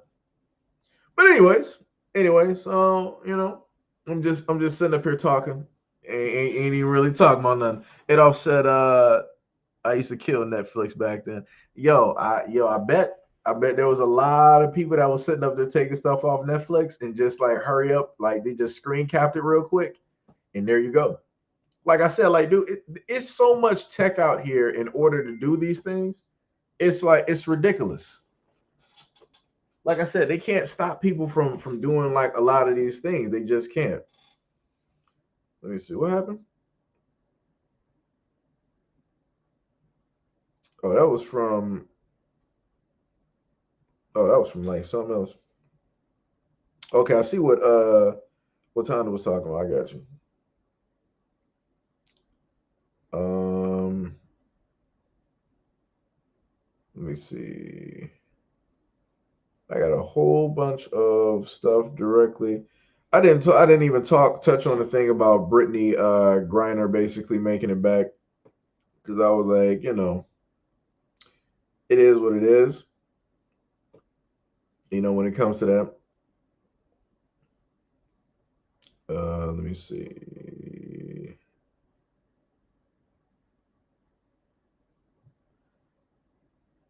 All right, that was my son, the general. That's some IG stuff. IG. What else we got?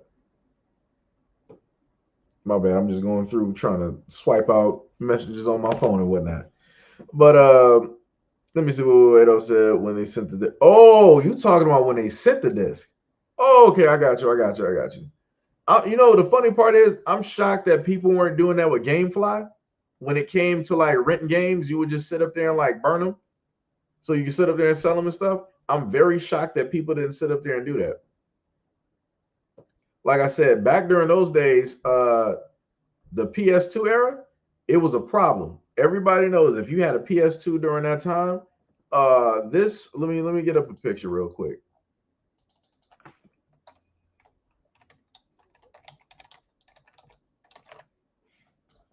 Let me get that. That is not what I'm looking for. Let me see.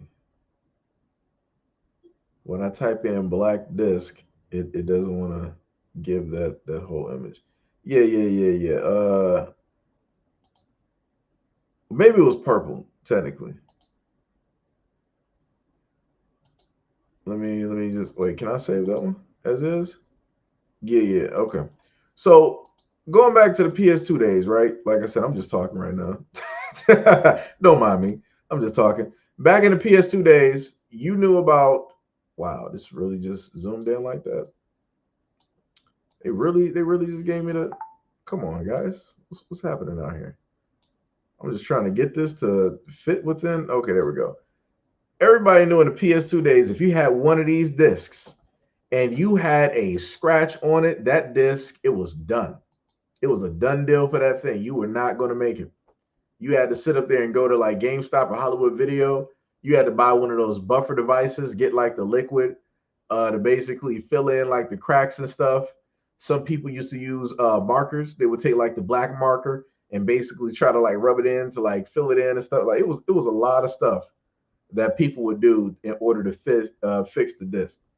Or some people would get slick. It was like, oh, this copy of the game that I had, it messed up.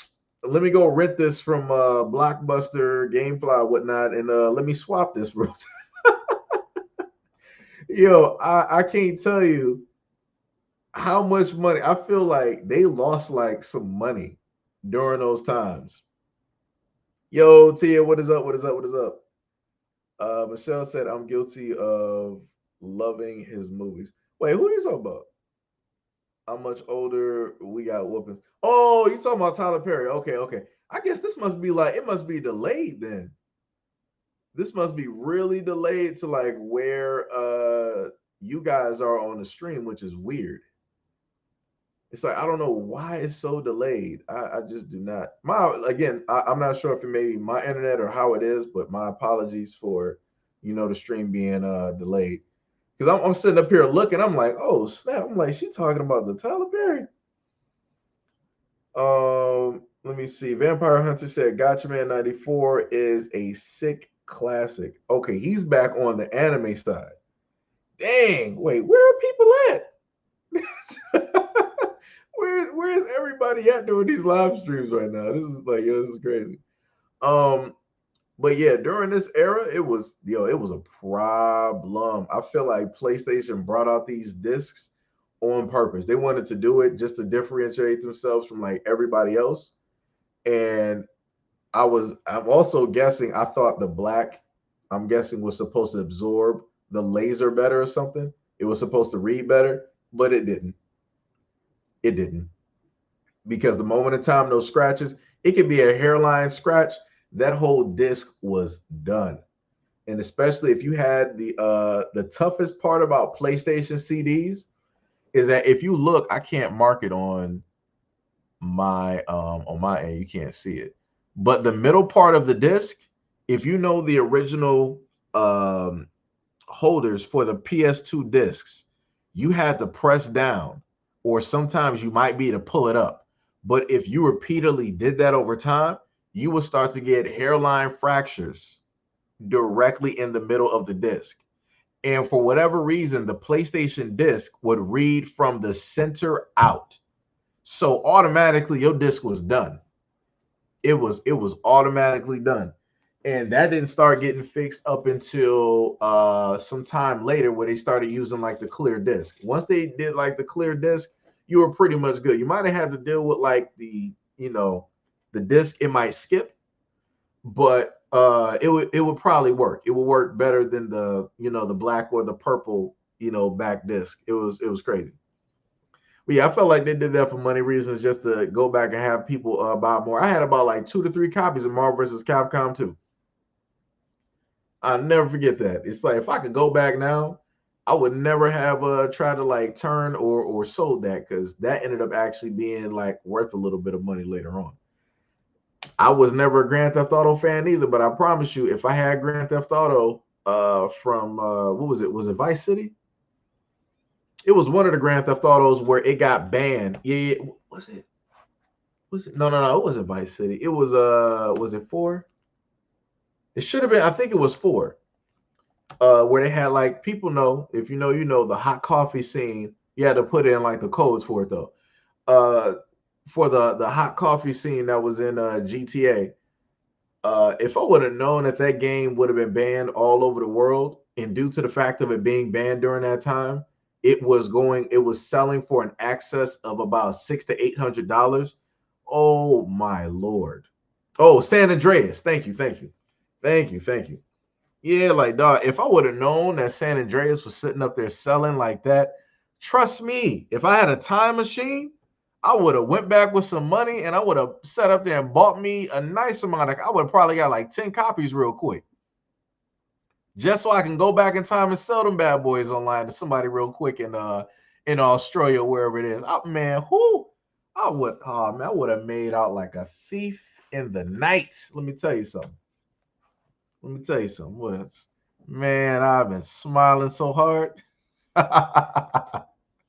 Ellis said, I had to get 3 copies of Wild Arms. Finally worked on my 3rd copy. Yeah, that's crazy. Gail, late as always. Late as always. You done missed the whole conversations for the last 3 hours. I can't believe you, Gail. Can't believe you and Tippy. Y'all do this to me every time. Tippy probably gonna come in at like the last part of the stream when I'm about to cut it off. Like, yo, I'm here. What was the live stream about? Like, it's done now, Tippy. It's done now. But how are you doing, Gil? What's going on? I just told people that you and Tippy gonna be the main ones showing up late to class. Y'all were those students in class that would sit up there and be coming in like the middle of class and then trying to hurry up and like take notes and then leaving out. Y'all were those students. Y'all were those students. I could tell. Y'all just be skipping class, just skipping. I tell you. But like I said, PS2 era, that was something. That was something. Along with the 360 era and whatnot, those are some good times. Like I said, kids today don't know what it was like going back and playing Destiny beta online, fighting on the moon, sitting up there for hours, going to sleep, waking up, doing the exact same thing. And it was like playing on the moon, multiplayer on Destiny was a lot more fun in a sense than playing like the full game when it came out, which is crazy. It was real crazy. But yeah, but yeah. But anyways, besides me just talking, like I said, this is technically what I would be doing on Twitch if if I decide to actually put in my mic and stream. I would just be talking all day about comics, video games, probably like some anime, like all different type of stuff. I'll be sitting up there talking about. So, like I said, if at any point in time, if anybody here is an actual gamer, you are more than free to go to Twitch and follow this good guy here. Just type in Seiji_Hito and you can find that good old Twitch channel. Depending on what takes place, I can, sit up there and be chatting directly on there, and different stuff of that nature. And and whatnot, I can do that. Most of the times I'm just sitting up there enjoying the game and letting people just watch it without me like interrupting with my voice and and different stuff like that, especially like Callisto Protocol and stuff. You said link the Twitch. Let me see. I gotta actually like sign in now. Well, no, I don't gotta sign in. I gotta just go to it. Do do do do do do do do do do do do. I gotta really. The only reason I got that picture is for old memories. That's the only reason why. All right, let me see. Do do. So that is the Twitch, right? Wow. Oh yeah, it's gonna show up double yet. Pink said, Seiji, quick theory. I think Callisto Protocol is a prequel to Dead Space. What do you think? You know what? I can see now that you say that. I can see that. I can see that. I would. Did Dead Space take place outside of Jupiter? That's the. Let me see. I'm gonna have to like look at that now. Let me see. Oh, shout out to I think the two people that added to the followers there on Twitch. Much love, respect, and appreciation. Because we are now up to like 40 followers right now. Which is dope. Like I said, it's a slow and steady race. This is looking like when I first started my YouTube channel talking about gaming. This is it was a slow and steady race. Let me tell you, I was hyped when I made it to like 72 people. I'm like, yeah, I'm getting up there. We got big subscribers. I was hyped about that. Let me tell you. Let me see if she responded. Let me see. Okay, so you said the third Dead Space, it took place around Jupiter. Okay. Yo, dudes, what is up? What is up? What is up? What is happening? What is happening? It is very possible that Callisto Protocol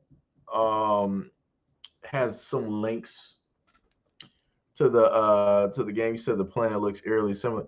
Well, I mean, it's made by the same dude who made Dead Space. So that's another thing too. So that's why a lot of the gameplay and stuff is pretty close, like close together and different stuff like that. Like I said, the guy he did his thing on that game. And I didn't even fully make it through the game yet. I'm still making it through the prison. I probably by now I might have been close to done with the game, but I've taken some breaks. Taking some breaks. Let me see who is JDL. Oh, you're all the way back there. Ooh. Oh man, it's delayed. Okay, so when people show up, they're starting at a certain. Okay. I'm not sure if she even gonna be able to hear me. This is like talking to somebody in the past. The JDL is the Jewish Defense League or Defamation League, whichever you wanna go at. So it's basically the same group, same group. But to anybody that came in pretty late, the original part, the first about what was it, one maybe like two, 1 to maybe 1:30, maybe like 2 hours of the stream. It was about the whole thing dealing with Tupac, the JDL, and how it is that they were extorting money directly from rappers, both named and unnamed, and how the FBI was basically looking into it, and all of that great stuff. And then I was correlating a lot of different things directly in there. Pink said, I finally made it out of the prison and noticed some wild Easter eggs in the settings alone, especially the weather.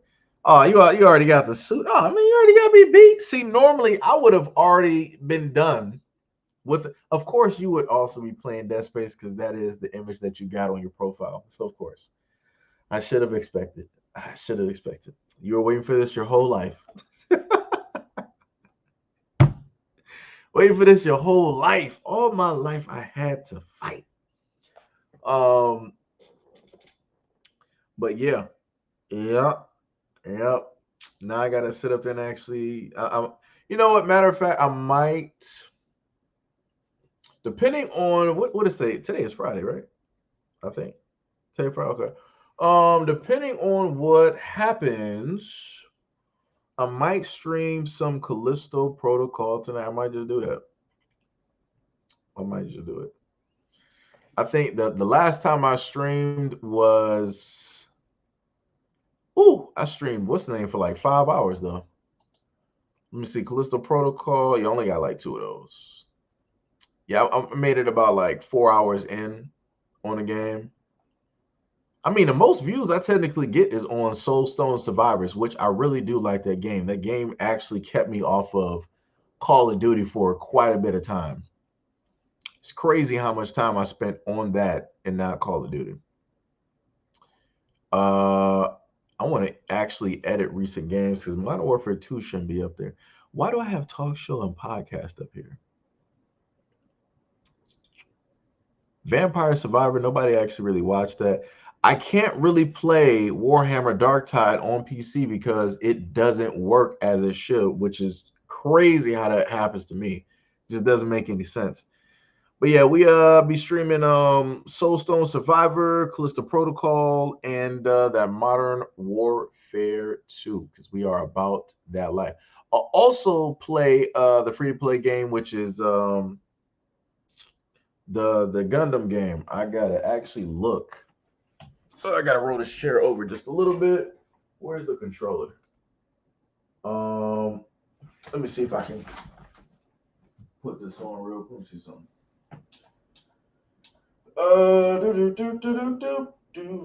Yeah, Gundam Evolution. So anybody that's on, I'm not sure if it's on PlayStation, but anybody that got an Xbox, look up Gundam Evolution. If you're a Gundam fan, it's a pretty nice shooter. If you're a fan of like Overwatch and different stuff like that, hold on, let me see something. Let me see, because I can just put the image up there because it'll make more sense. They just gotta add some more Gundams on there though. Oh my god, why did it turn into an AVI file? That don't make any sense. Like what? Who does that? All right, so we got that. Dun, dun. Then we're going to go directly back to you guys. Here, get rid of that. Put that up there. Do that. Do. Yep. So that's Gundam Evolution. It's a free to play game. If you're used to like Overwatch and different stuff like that, it pretty much plays similar to it, just with Gundams, and it's pretty fun. It's pretty fun. So I highly recommend it. Just in case anybody don't want to like really want to play Call of Duty and stuff like that, you can do that. Half-Life is a classic. It is.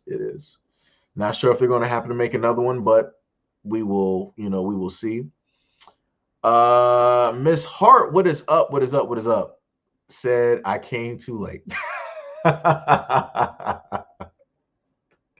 Y'all always rolling up to the scene late. I remember there was a time when I streamed that all of y'all would be there like on time. Like it was y'all were just there, and it was dope.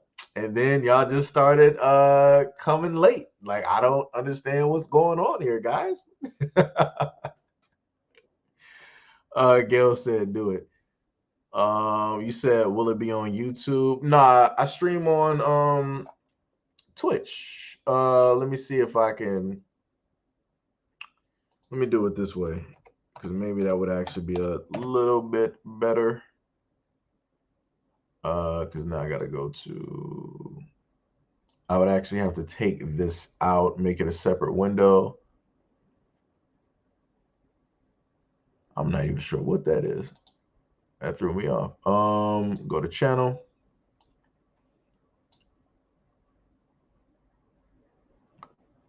All right, it looks a little bit bootleg, but we're gonna, try to get that window screen directly up there. I'm not sure how it's gonna show up though. Oh, that was for Soulstone Survivor for that window cap. Okay, no problem. Display window capture. Oh,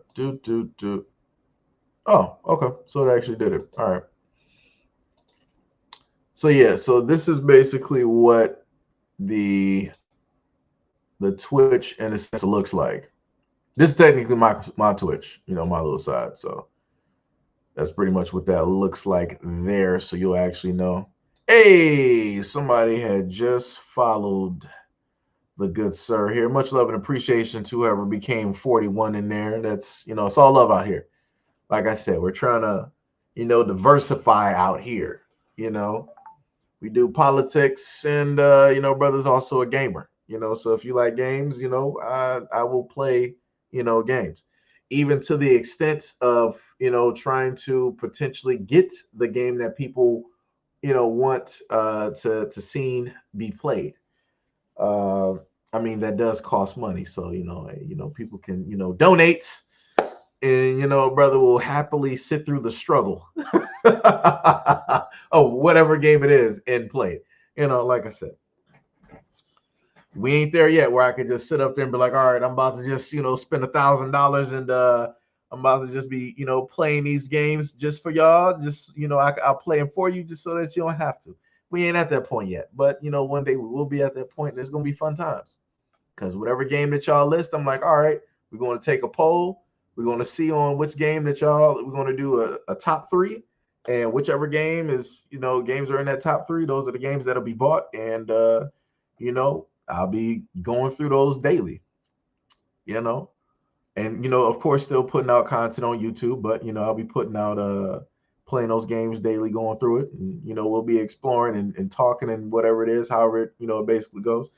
Like I said, we got to diversify here. Like I said, man, I know a lot of people are into, politics and stuff, but, sometimes it's a little bit draining and you need something to relax and, have fun and take the focus off of everything, so you can get out of that fight or flight mode. So, that's why we got gaming out here.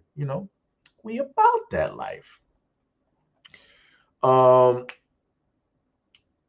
Miss Michelle said, put your Cash App. I thought I had. Wait, did I have all this stuff up here?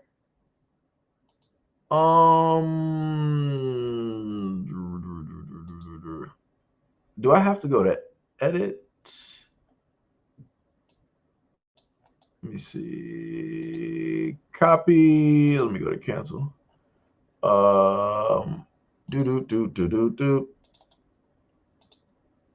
That is the Cash App right there for anybody that is interested. Typed up double due to the fact it's on like both channels. Gail said, yes, let's get the fun times back. What? So y'all can clown me playing Call it. Well, technically, actually, when I played Vanguard, like I said, y'all weren't there when I was actually having like some good kill games. I mean, because I'm trying to grow on Twitch as well, because YouTube can decide to do anything with both channels.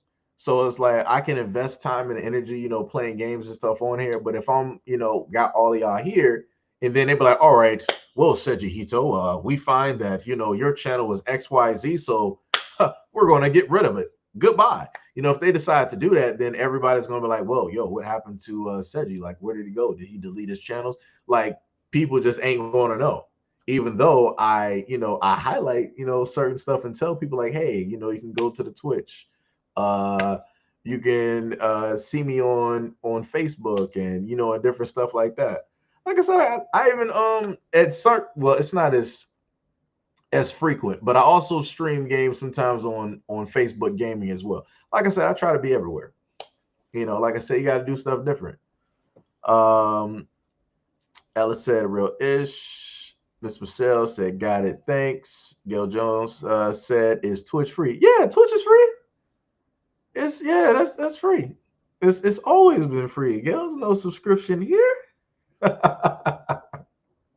You don't gotta put up money. I mean, now if you're donating to somebody, I mean that's the only time that it in a sense costs money or something like that. But other than that, yeah, you know. Um, I mean, couldn't I do it? Let me see. I'm trying to figure out. I think I could probably stream to like both. It would be difficult though. I know a way that I can do it.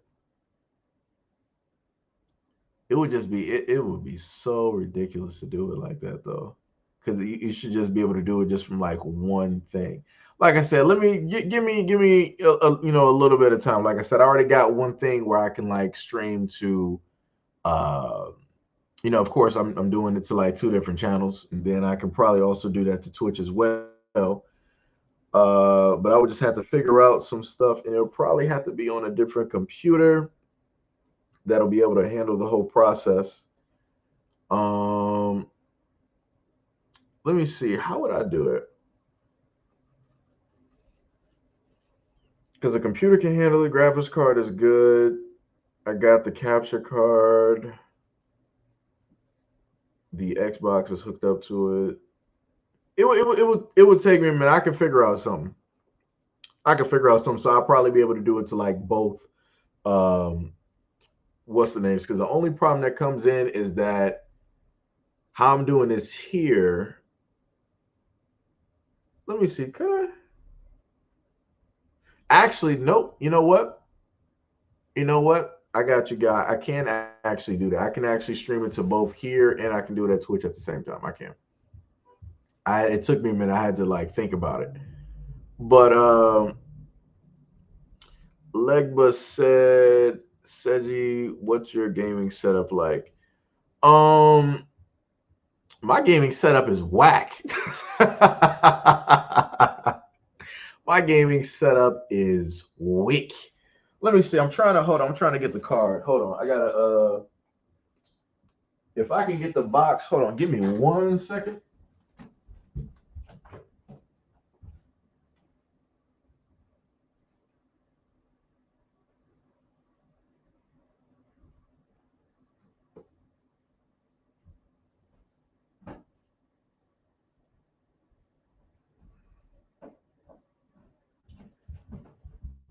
All right, so the main thing that I got for my gaming setup, I don't got all the specs directly, like like for it. Just some of the main parts that I got is that I'm working with a 4K 60 Pro, HD capture card from Elgato. So I got that. I bought that like about was that like two was it 2 years ago? Maybe about like 2 years ago I bought that. It was somewhere during the pandemic, and then I had a my brother here because he upgraded his graphics card, so he was like, all right, for the charge of free, and I do mean free. um he helped me installed, and he gave me a GeForce RTX 3080 Ti. So that was like one of the dopest uh gifts that I have been able to get. Like I said, had a brother, Officer Haku. He got me the PS4 during the pandemic because I didn't have a brand new PlayStation console. And then I got my brother gave me that GeForce RTX 3080 Ti. So that's technically what I'm working with. Yo, Spooky Tree, what is up? What is up? What is up? What is going on? What is happening in these streets? But it's like I'm running with that graphics card. I still got my original graphics card. Let me see if I can tell you exactly what this is. My original graphics card is a, wasn't it like a, I think it's like a GTX 1660 or something like that. Don't they got the name of this bad boy on here? They should have it somewhere on the side of the car. I know it's a GTX though. They really don't got this on here. This is crazy. I want to say it should be like a 1660 or something like that. That came with the original pre-built computer. But yeah, I don't have the most fantastical, type of you know setup for PC. But I can play some stuff. I got some what is it? I got some RBG. Uh wait, is it RAM in this one? No. RAM is another one upstairs. So I got, we got some different stuff going on, with the computer. We got some different stuff. Like I said, the moment in time that I can afford to actually upgrade some stuff, like I said, once, stuff starts, moving, I'll start upgrading some stuff. I might even make a video where I'm building like a PC or something like that. Like I said, doing some different stuff. You got to do it different out here. You know, like I said. But much love to everybody that is still here directly in the stream. We got a hot 29 people that are directly up in here, up in these streets. Like I said, I love you guys. Appreciate you guys. You know, um, thank you guys for taking out your time. Every so often or whenever you happen to see the channel or watch whenever I upload. Thank you guys for always coming through. Um, looking at the videos and commenting, hitting the like buttons, and different things of that nature. But like I said, I still have my ideas. Spooky Tree said fighting game community content creator. Wait, you talking about me? I'm waiting for the Street Fighter. Oh no. Trust me, Tekken 8. Trust me, Tekken 8 and Street Fighter 6, I will be getting those. Trust me, I will be getting those. Like we said, nice. I'm on a gaming laptop, HP Intel Core i5, LOL. But I have an Xbox One and PS4. I'm saving to buy a pre-built PC. Oh yeah. Yo, pre-built, like just in case. Like I said, because trust me, I've been like, I can't. Okay, how do I say this? So gaming wise, originally I started off on PC, right? So you got the whole era, 90s era and whatnot. You got like PC, you got like Mrs. DOS and all that, right? So I used to play on floppy disk. A lot of kids don't know what a floppy is, right? So I went from playing that to playing a black and white Game Boy, the big boy that took 5 batteries, right?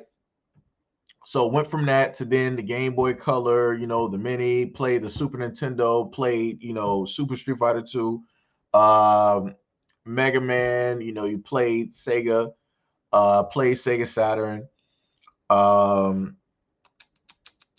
didn't touch Coleco or Panasonic. I didn't touch those. I think I might have played an Atari back then at one point. I think one of my uncles or somebody had one, I think. What is it? Pretty much it was start wise, it was PC, but mainly it's been console, right? So for me, not being a primary, in a sense, PC, like everybody else that been playing like Warcraft for like the last 50 years, pre-built PC is the way if you want to, in a sense, get into PC gaming. You could do a pre-built, an up-to-date pre-built PC, which would give you like some of the latest stuff, and then you can pretty much just buy the extra stuff, right? Because in a sense, taking out the time to get all the parts to build your perfect PC, ooh, ooh, you better start doing some calculations. You better be waiting for tax time. Let me tell you, because it's gonna be hitting those pockets real hard. Spooky Tree said pre-builts usually are a great entry for fee. Yeah, it is. It is. I can tell you because that's where I basically started at this moment. Because for the longest time, I actually did not have a PC. I had stated to everybody before the reason why I even have the PC that I have. This is why I always tell people on the channel, much love, respect, and appreciation. Because due to the donations, the love and support that people showed during one of the earlier times of the very first channel when YouTube had took that down, I was able to actually get a pre-built PC, and that's the main PC that I have been using since that. I want to say this is roughly it should be about like two years, almost fully, almost close to like 3 years that I've had like this PC. And that's all thanks to the community, all the love and the support, and and everything like that. So that's another reason why I want to do something else, something that I enjoy and something that I think that other people are going to enjoy, which is playing video games, right? That's my way of, in a sense, giving back, in a sense, entertainment, value wise. um like I said, I had other things that I wanted to do, but YouTube kind of put a stop to a lot of those things, so I gotta kind of put those things on the back burner up until I can potentially get back up there. But yeah, that is going to be the thing. So you're going to happen to see that. Going to happen to see that. Matter of fact, I'm thinking about that. I'm looking at the image. That should be Mr. Roundtree, if I'm correct. Let me know, because I know the artwork. I'm making sure, because I'm like, I know that artwork out of anywhere. Because I would always like see you posting like artworks in like the drawings. Yep, I knew it. I was like, yeah, I knew. I was like, I was looking at the image. I'm like, hold on. I'm like, I know that artwork because it's a certain, like, the funniest thing is going back from I feel like it's, you can notice like when you draw, or when you used to draw, you can notice the differences in a lot of people's, like like art styles and whatnot, and it stays with you. Because if, for like, one of my favorite artists is like Alex Ross, and he's technically one of the main ones of the reason why I wanted to like get into like painting, because this artwork is beautiful. Like the artwork that he did back in like the 90s for Kingdom Come for DC, like it's immaculate. And it's like that artwork still stands the test of time to this day. Like that age is like fine wine, like it's crazy. Um and it's like thinking about that, and then I see like your artwork, it's like I can distinctively know like your artwork from like a different artist. But also this allows me to sit up and say much love and appreciation to you for all the art that you've been doing, the hard work and dedication that you putting out, and staying up with the craft, you know, because I know it sometimes you might hit some points where it's like you got to find the energy and the will sometimes, because sometimes it might get to that point, say, man, I don't even want to draw now. I don't even want to do it. And then you find something.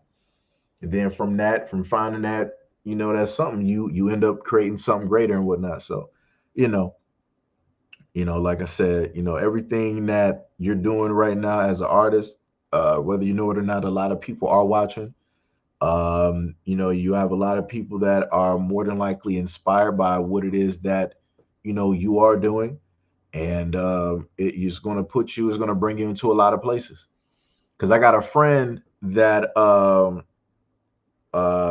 grew up with by the name of Jay, and we met, just playing Pokemon. And years later, I find out that he's a DJ, and this dude is DJing all over the world, like literally, like he's in like Paris, like he's over in all the places, like in Europe. He came out with a few albums and whatnot, like vinyls. And I'm like, this is dope. I'm like, this is real dope. So I was like, I feel like that exact same thing that happened for him, that's exactly what's going to happen for you.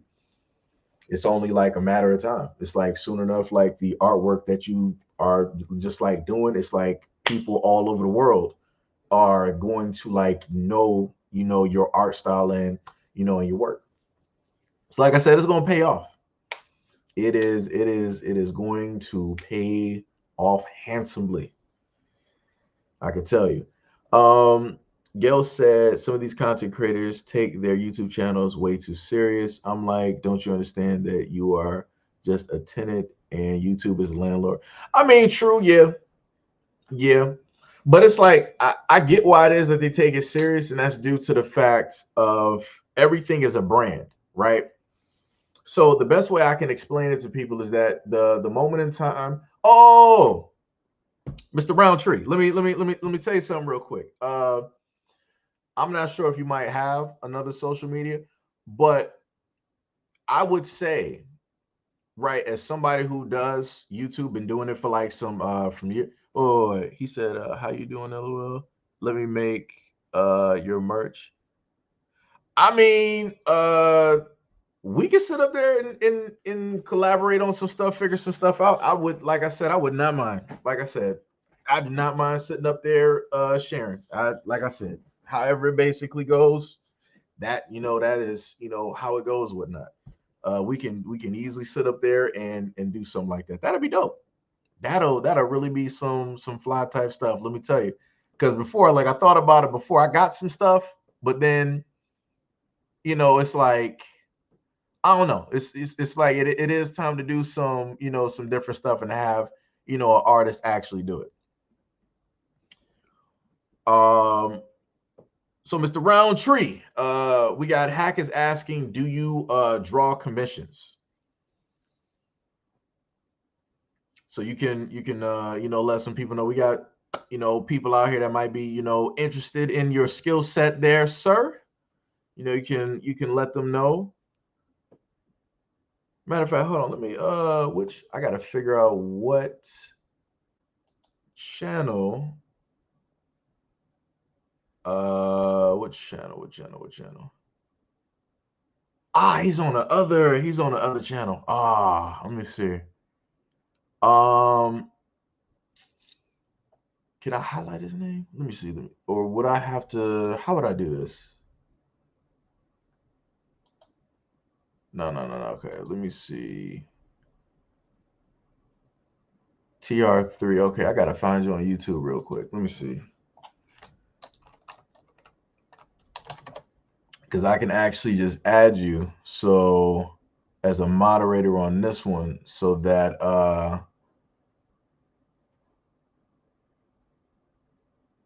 let me see. I think I gotta go. Just give me a quick second here. Like I said, like I said, if I got friends that can easily do stuff, I would rather, no disrespect to other artists out there, but I would rather put you know friends out there.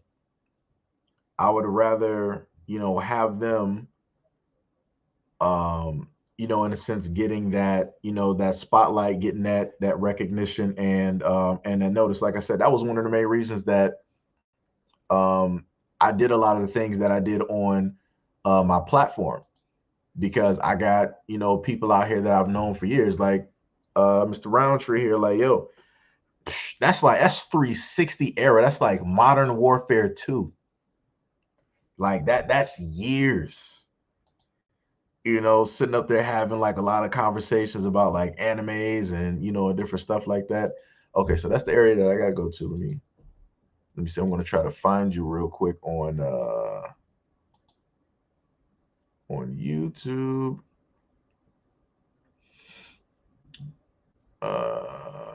Let me see. I gotta go back here to find your name.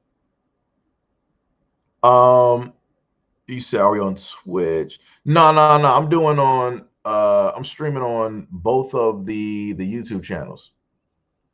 But Hack, he does. Mr. Roundtree was saying that he does commissions.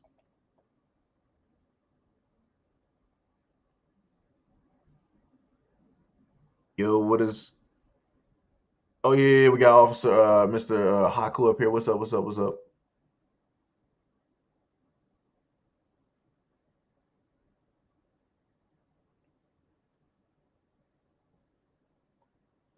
Let's see. Hold on. Give me. Uh, yo, Trey. What is your IG? Hold on. Let me see. Hold on. I'm trying to.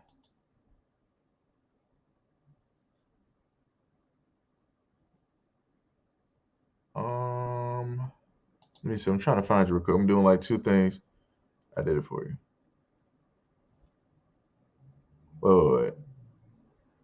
I'm lost. Wait, what did you? Hold on. I gotta go because I'm trying to add you to this channel. Hold on.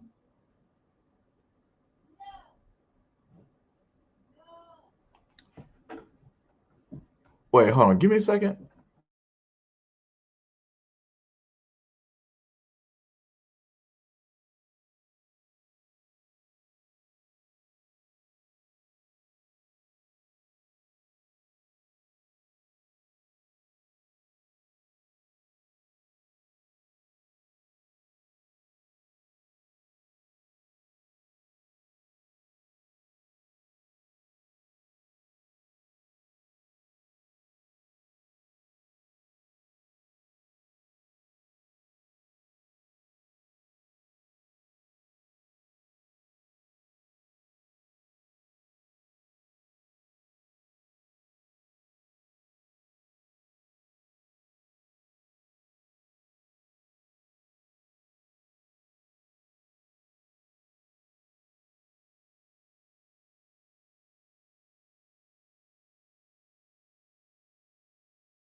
Okay, I am back. Wait, let me see.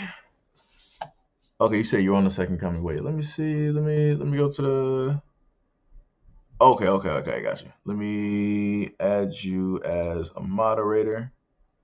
All right, so all right, Trey, I got you as a moderator. So now, like, you can put your links directly up there to your social media. Oh, the thing that I was saying is oh yeah, King Black is Officer Haku, just in case, people don't know. Matter of fact, let me just make sure I'm actually talking because sometimes it's okay, it's working. Okay, okay, okay. Yeah, so um King Black is Officer Haku. He did a name switch because he has the gaming channel also up and running as well. Um Let me see. What was I going to say to Trey? Oh, okay, Trey. So what I was saying is, the other thing, some of the videos that I would watch on YouTube, right?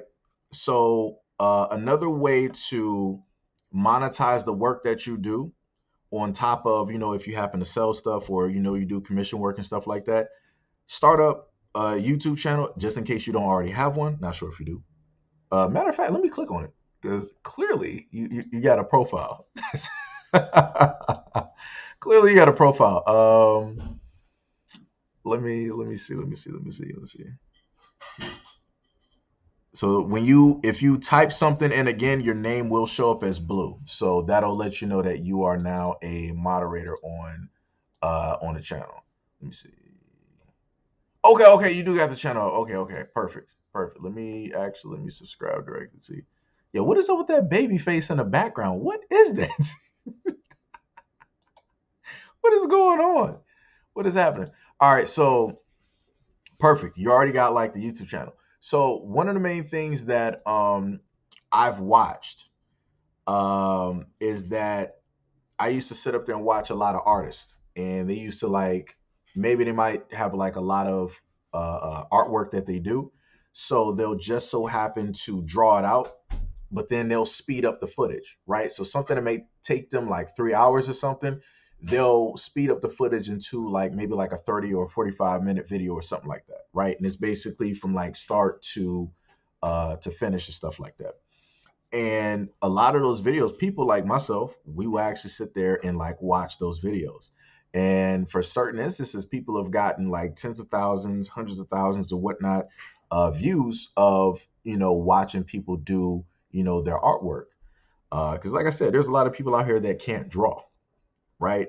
Or there's a lot of people out here that can't draw, well or exceptional. And a lot of people would just sit there and watch, because it's like a relaxing type of thing. So, that's just another way that you can, happen to, monetize what it is that you do. You can also potentially, do the same thing on, re-edit and use that content and upload it to TikTok, as well. Swap it to like a business account. And I think once you swap your TikTok to a business account, you can then upload videos 2 or 3 minutes in length, maybe 5. I'm not sure. I would have to go back and check because it's been a minute since I really uploaded anything on there. But yeah, there's a multitude of ways that you can do it. There is a multitude of ways that you can do it. Ella said, "Yeah, I agree. Watching some things are oddly satisfying. That you wouldn't imagine would be satisfying to watch. Yeah, it is. It's it's a lot of stuff. Like I said, some stuff it almost feels like watching stuff is like therapeutic. It's like it's pretty like calming. You might have had like a day where like your nerves are just like bad, and then you just come home, you look at YouTube, and you're just watching somebody. Maybe they might be painting. Maybe they might be cleaning like a rug, or uh, maybe cooking or something like that. And it's like that just relaxes you. That puts like all those nerves, to rest. So it's pretty interesting. Pretty interesting. Hack said I can draw stick faces.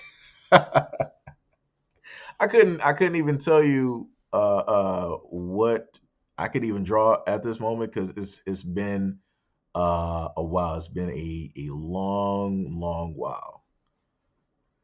Oh, now Tippy up here. What is up, Tippy? Trey said no art here. I mean, it's a work in progress. I mean, you got art on the what shouldn't it be like IG? I could swear I know it's you could throw up the like the IG. What's it? Is it IG or Twitter? It's one of the I know for a fact I've been seeing like at certain times I would see like the artwork, it would just like fluctuate up there. Oh, technically as well, yeah, technically as a warning to some people that might be at work, some stuff might not be safe. Might not be safe for work. So just a little bit of warning. I'm not sharing Twitter.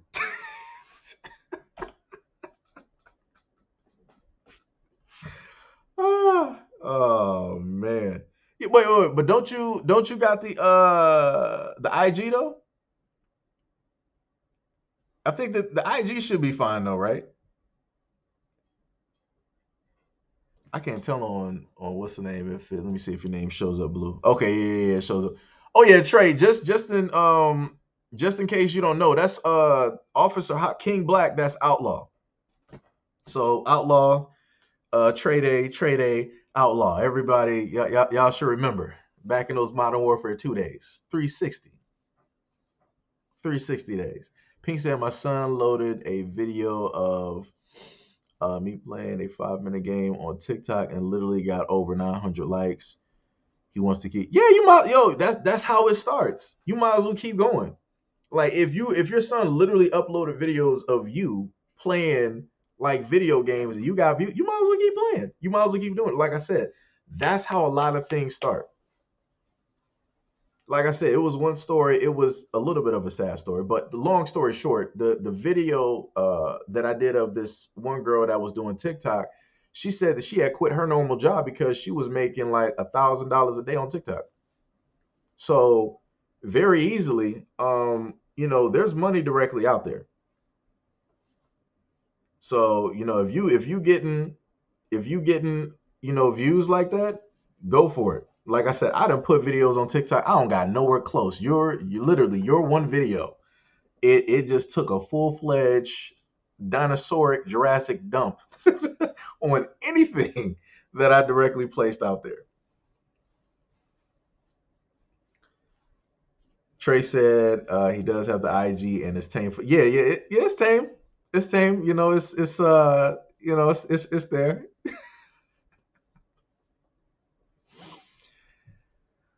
So yeah, it's like,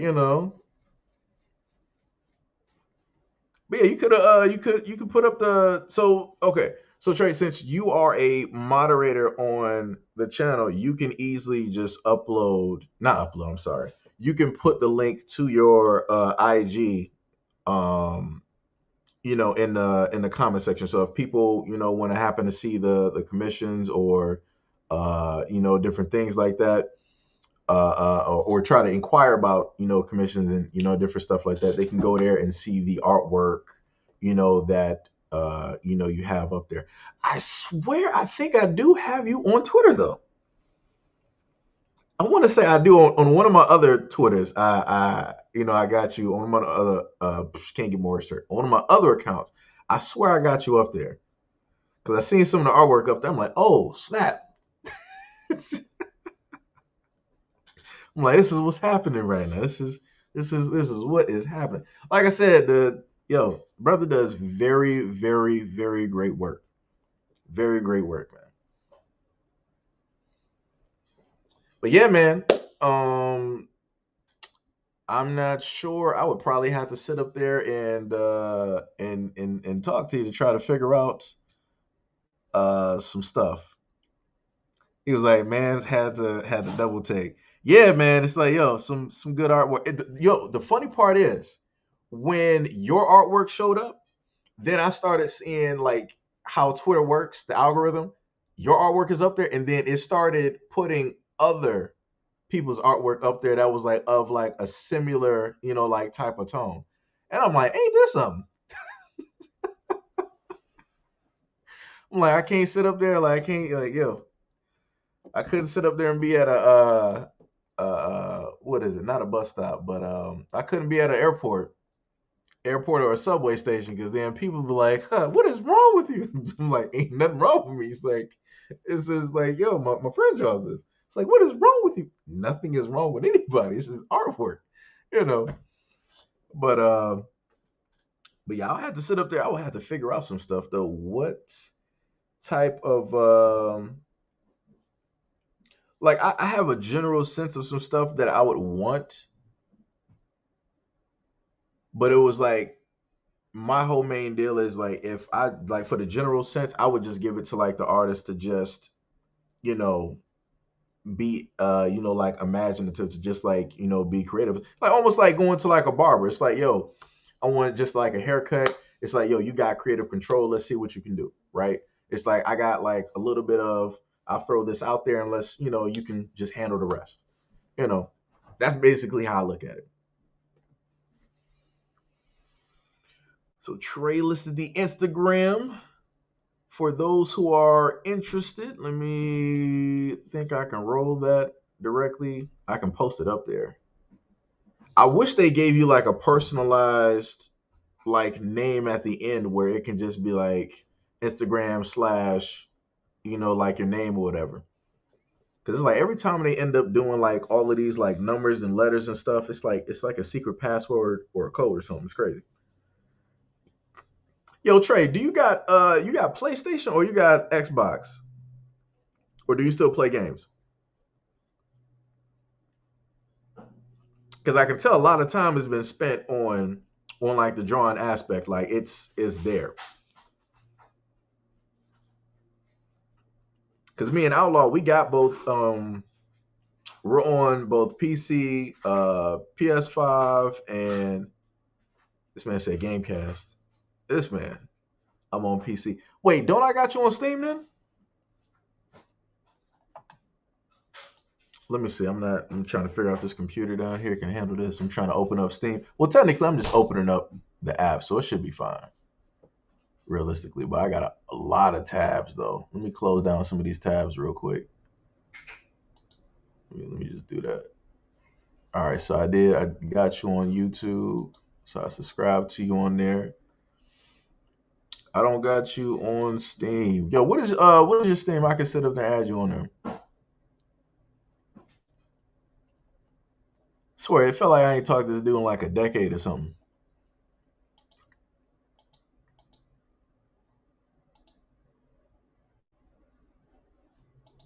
A divine knockout right there. Let me just add that to like the wish list. Wait, you can pay for that? Oh, that's the founders pack. Then they got the ultimate for like 50. Of course they got the ultimate. It's probably gonna have like the rest of the characters. Uh okay, hit you up on Facebook. Okay, okay, I got you. All right. Wait, I swear, don't I got everybody on Facebook? Wait, do you got you don't got my SEIJIHITO Facebook, do you?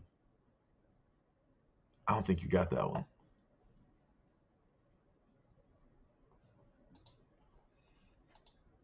Let me see something. Hold on. Let me see. Now I gotta sit up there and like start dropping like everything in here. Uh I think don't I gotta swap from the gaming section, right? I gotta swap from gaming and yeah, I gotta swap, yeah.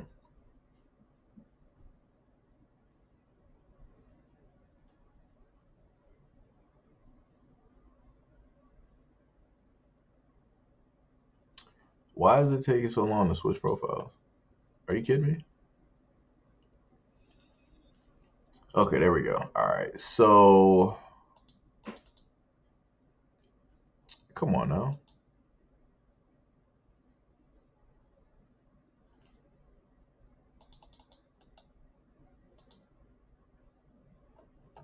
Let me see. Do we got me on there? I gotta go. Which one is it? Let me see. Uh, well, let me see. It's gonna be tough to go through it. I'm just gonna list it down here. It don't even matter because I do be trying to have everybody. All right, that's the Facebook right there. So that's for anybody because I do have some of y'all added from I think the original channel. I think that found me, and I think I might have some people from the second channel. Even though I know a lot of people don't use Facebook, but that's there. So like I said, I got, quite a few places y'all can find me just in case anything does happen to the YouTube channels because of whatever reasons. So, so y'all can just add a brother directly up on that. Also got the Discord as well, but we haven't really added that and used it in a minute. So, yeah.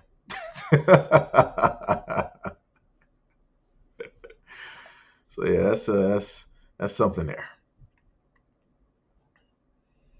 Let me see where. Let me see. I can. But I think what. Yeah, we want to sit up there and get. I wish I had. I wish you had were up on Xbox. I guess we would have to like do like a Discord like chat or something because we got that on Xbox now, so I could probably do that. I'm not sure how that would actually work out though. Let me see. Dun, dun, dun, dun, dun. So let me just copy this real quick because it's been a minute because that'll make it easier instead of me trying to look. Because I know I got you added. Why does it say site cannot be reached? What?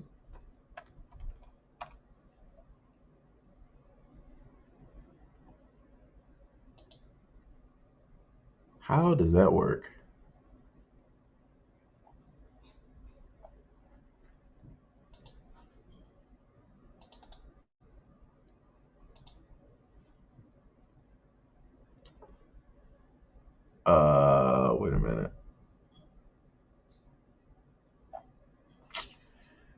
Hold on, let me see this.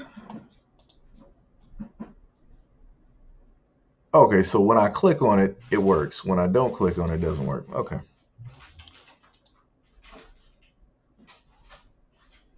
All right, let me see. All right, so now, okay, now it's directly up to, so yeah, I can just sit up there and drop all the stuff directly to you. Discord chat, is that a new feature? Yeah. It's something new that they added directly to Xbox. I'm not sure if they got it on PlayStation, but you can pretty much make a Discord party, and you can connect Discord to Xbox. I just haven't really used it yet because I just haven't really used it yet. Because the Discord is pretty much in shambles. At this moment in time, I'm still trying to figure out what I'm going to do with that. I think I still got to delete messages up there from arguments. So it's like, yeah, I think I really feel like I deleted everything, but I feel like some stuff might still be there. So I would have to go like really through there. King Black said, I know how to use it. Of course, man, you know how to use everything. You got like a $10,000 computer over there. It's, looking like Bruce Wayne. Of course you do. This guy got $3,000 pieces to his computer. It's quite amazing.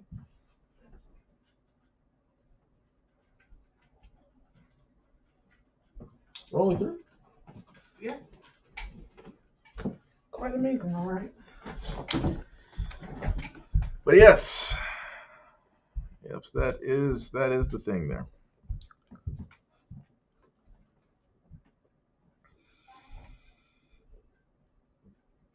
Like I said, I haven't like really like used it yet, but yeah, I'll figure out something. So every time I want to try to hook up something ends up breaking. So ain't really trying to deal with that too many times. Not trying to do it. All right. We got the man right there. Okay. Wait. So I already had you on here then. Wait, right? I think. Yeah. Yeah. Okay. Yeah. Okay. Yeah. My brain is like it's somewhere else right now because I've been up here, just sitting up here streaming for about like 4 hours, so my brain is a little bit all over the place. Outlaw said, "LOL. If need to make you server, all you have to do is ask."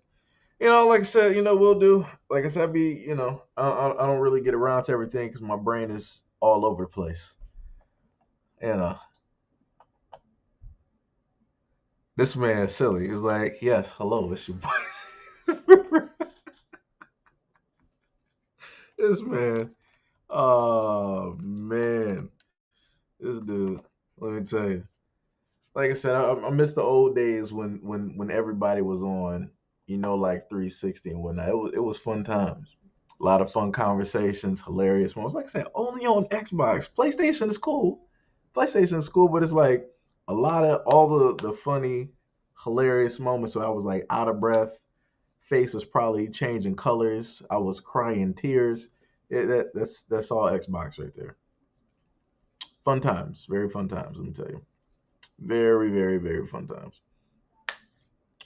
But so what we're going to do here is we're going to figure out something here, I guess, because we got to get something technically going to talk to this man here. I mean, wait, can you do like three ways on Facebook on a Facebook chat? I don't think you can. Can you? I don't think you can. No. I think you can. Oh wait, let me show. Yo, Outlaw, you can do like a three-way on Facebook chat, right?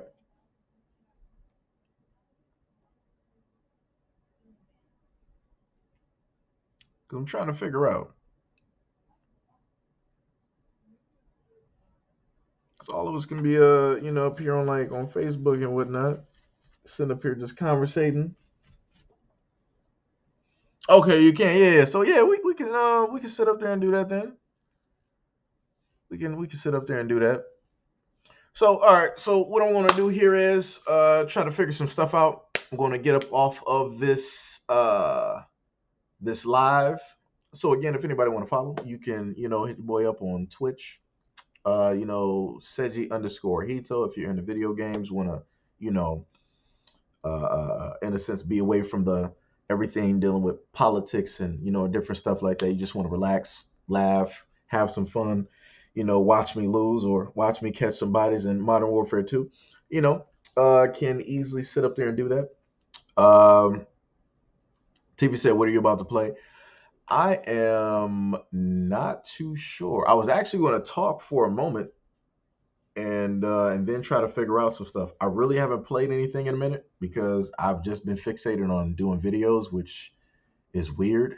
That's why I ended up putting out like 10 videos before. I did it for a multitude of reasons, because to show that YouTube doesn't send y'all notifications, and also again to show that YouTube doesn't send out notifications, but also number three, um, YouTube likes to play with numbers. I did a video on it, so I'll probably upload that at some point where I can like talk about that or whatever. But that's pretty much like coming up. But if I do get on Twitch today, I think later on tonight, depending on what happens, I should.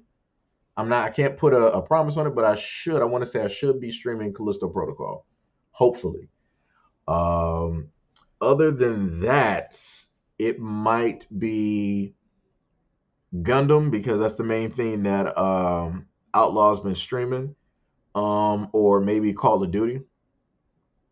Some a mix in between there. So Tippy is always like, hey, why don't you play like a scary game? Callisto Protocol is that game. I told you, we would have. Oh man, here we go with Hack talking about PC Master Race. Oh my God, here we go. Here we go with this. Well, I got, like I said, you know, I got every system, so it's nothing for me. I mean, we got PC here, we got Switch, we got PS5, we got Xbox. The only thing we missing is like the Stream Deck. You know, but it is what it is. Before I used to get caught up in a lot of that stuff. I used to be mad at the PC people. Now it's like I don't care because I got all of them. But oh yeah, PC Master Race don't matter when they deal with fighting games though, because y'all still getting beat. No, it don't matter.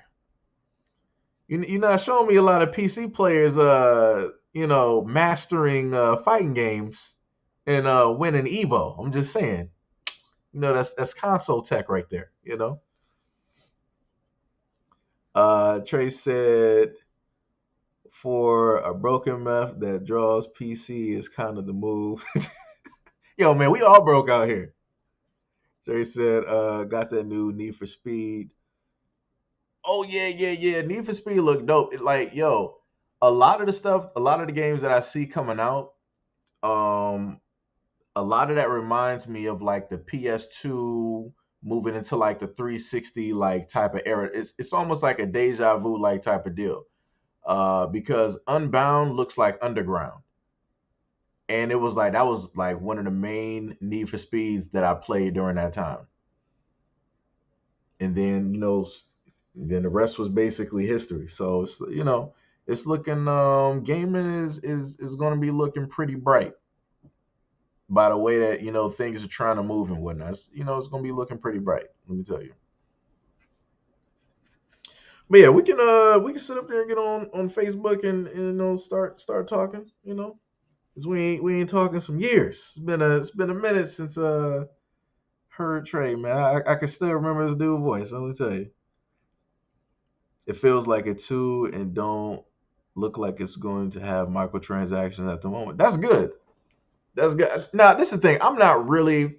I keep saying I'm about to get off this live stream, and then I get caught up in a whole nother conversation. Now, I say this: microtransactions, to an extent, they're not a bad thing if they're done correctly. The moment in time that companies start getting greedy, that's when it becomes a problem. Like case in point, Diablo Immortal, that was a problem. That was just ridiculous. Overwatch and the loot boxes, Star Wars, Battlefront, with the loot boxes, craziness. Like they were just they didn't know what they were doing. Like it was just ridiculous. This is why I love one of the games that I'm not sure if a lot of people here know about. It's called Warframe. And DE is the main digital entertainment.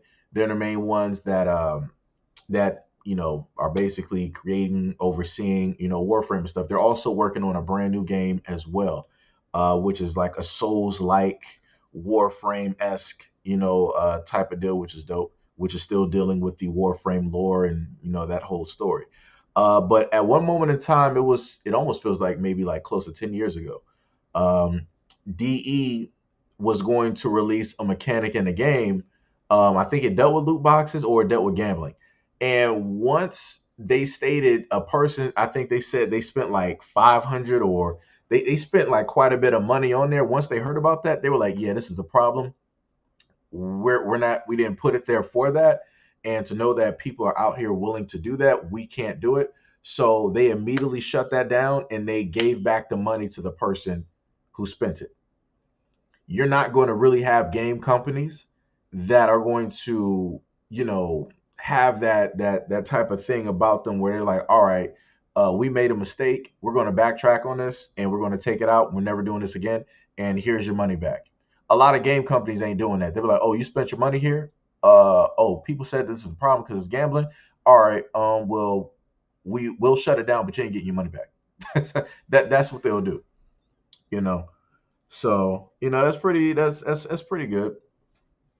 So I'm guessing that they might just roll with DLC or maybe possibly I feel like that Need for Speed they might try to do like a battle pass maybe. I feel like a battle pass for a racing game wouldn't be bad. They would just have to figure out a balance on how to implement it and the variety of things that you would have to do. Maybe like some racing like the computer, racing online, performing like tricks or a variety of different things. Like I said, they would just have to figure out a way on how to like implement it, different things like that it actually feels right and it fits and it's good for both the business and the consumer. Um, but yeah, I think that's all I got on that one. I think that's all I got. But yeah, before Magic I get caught up again, I'm gonna just sit up there and end the stream. And wait, what did he say? This man is killing me right now. What did he say? Trey said you can unlock all the cars through challenges in online mode. Oh, that's dope. I think that reminds me of a different game that allows you to do that. I want to say Call of Duty, the brand new Modern Warfare. You can, in a sense, do that exact same thing in a sense, where you can sort of unlock some of the guns maybe ahead of time, to a certain extent. Because I think one of my friends talked about that, how they locked I think it was like the MB13, which is it an assault rifle or SMG? It's either an assault rifle or the SMG category, but they were able to get it ahead of time because they got it in the DMZ, which is the brand new mode in Call of Duty, where it's like PvE and PvP. So you got NPCs in there that will fight back and react and all this other type of stuff, and then you have other players that are also in there as well, trying to do the same thing and whatnot. Tia said, have fun today, my loves. We'll do. We'll do. We'll try to figure out, something to eat. Might sit up there and make me some tuna or some salmon or something. I don't know. Figure out something to eat, while, playing something and whatnot. Again, much love and appreciation to everybody that is. I'm not even sure how many people are from each platform right now. I know it's probably it's looking pretty even. It's probably 11-11 from both platforms and whatnot. But much love and appreciation to everybody who stayed through the rest of the stream or just caught it, came in and everything of that sort. Love you guys a lot. Respect you guys a lot. And we will have another live stream at a certain point in time. But other than that, of course, I'll always be uploading content on the secondary channel, which is SEIJIHITO, the second coming, going over a variety of topics. Some people love it, some people like it, some people are in the middle, whatnot or whatever. So we will just continue in that manner. Other than that, you can again always catch me directly on the Facebook, which is listed in the live chat section. And you can also catch a brother directly on Twitch. You know, sometimes I do post some shorts or whatever it is directly on IG as well. But, you know, it is what it is there. Wait, who is this? Got to be, who is this? Typing on, what's the name? Bad boy is going off right now. Okay, he started the listening. All right. So, yeah. All right, let me get up off here. And I will talk to you guys later. Peace, love, and stay tuned for the next live stream. Peace.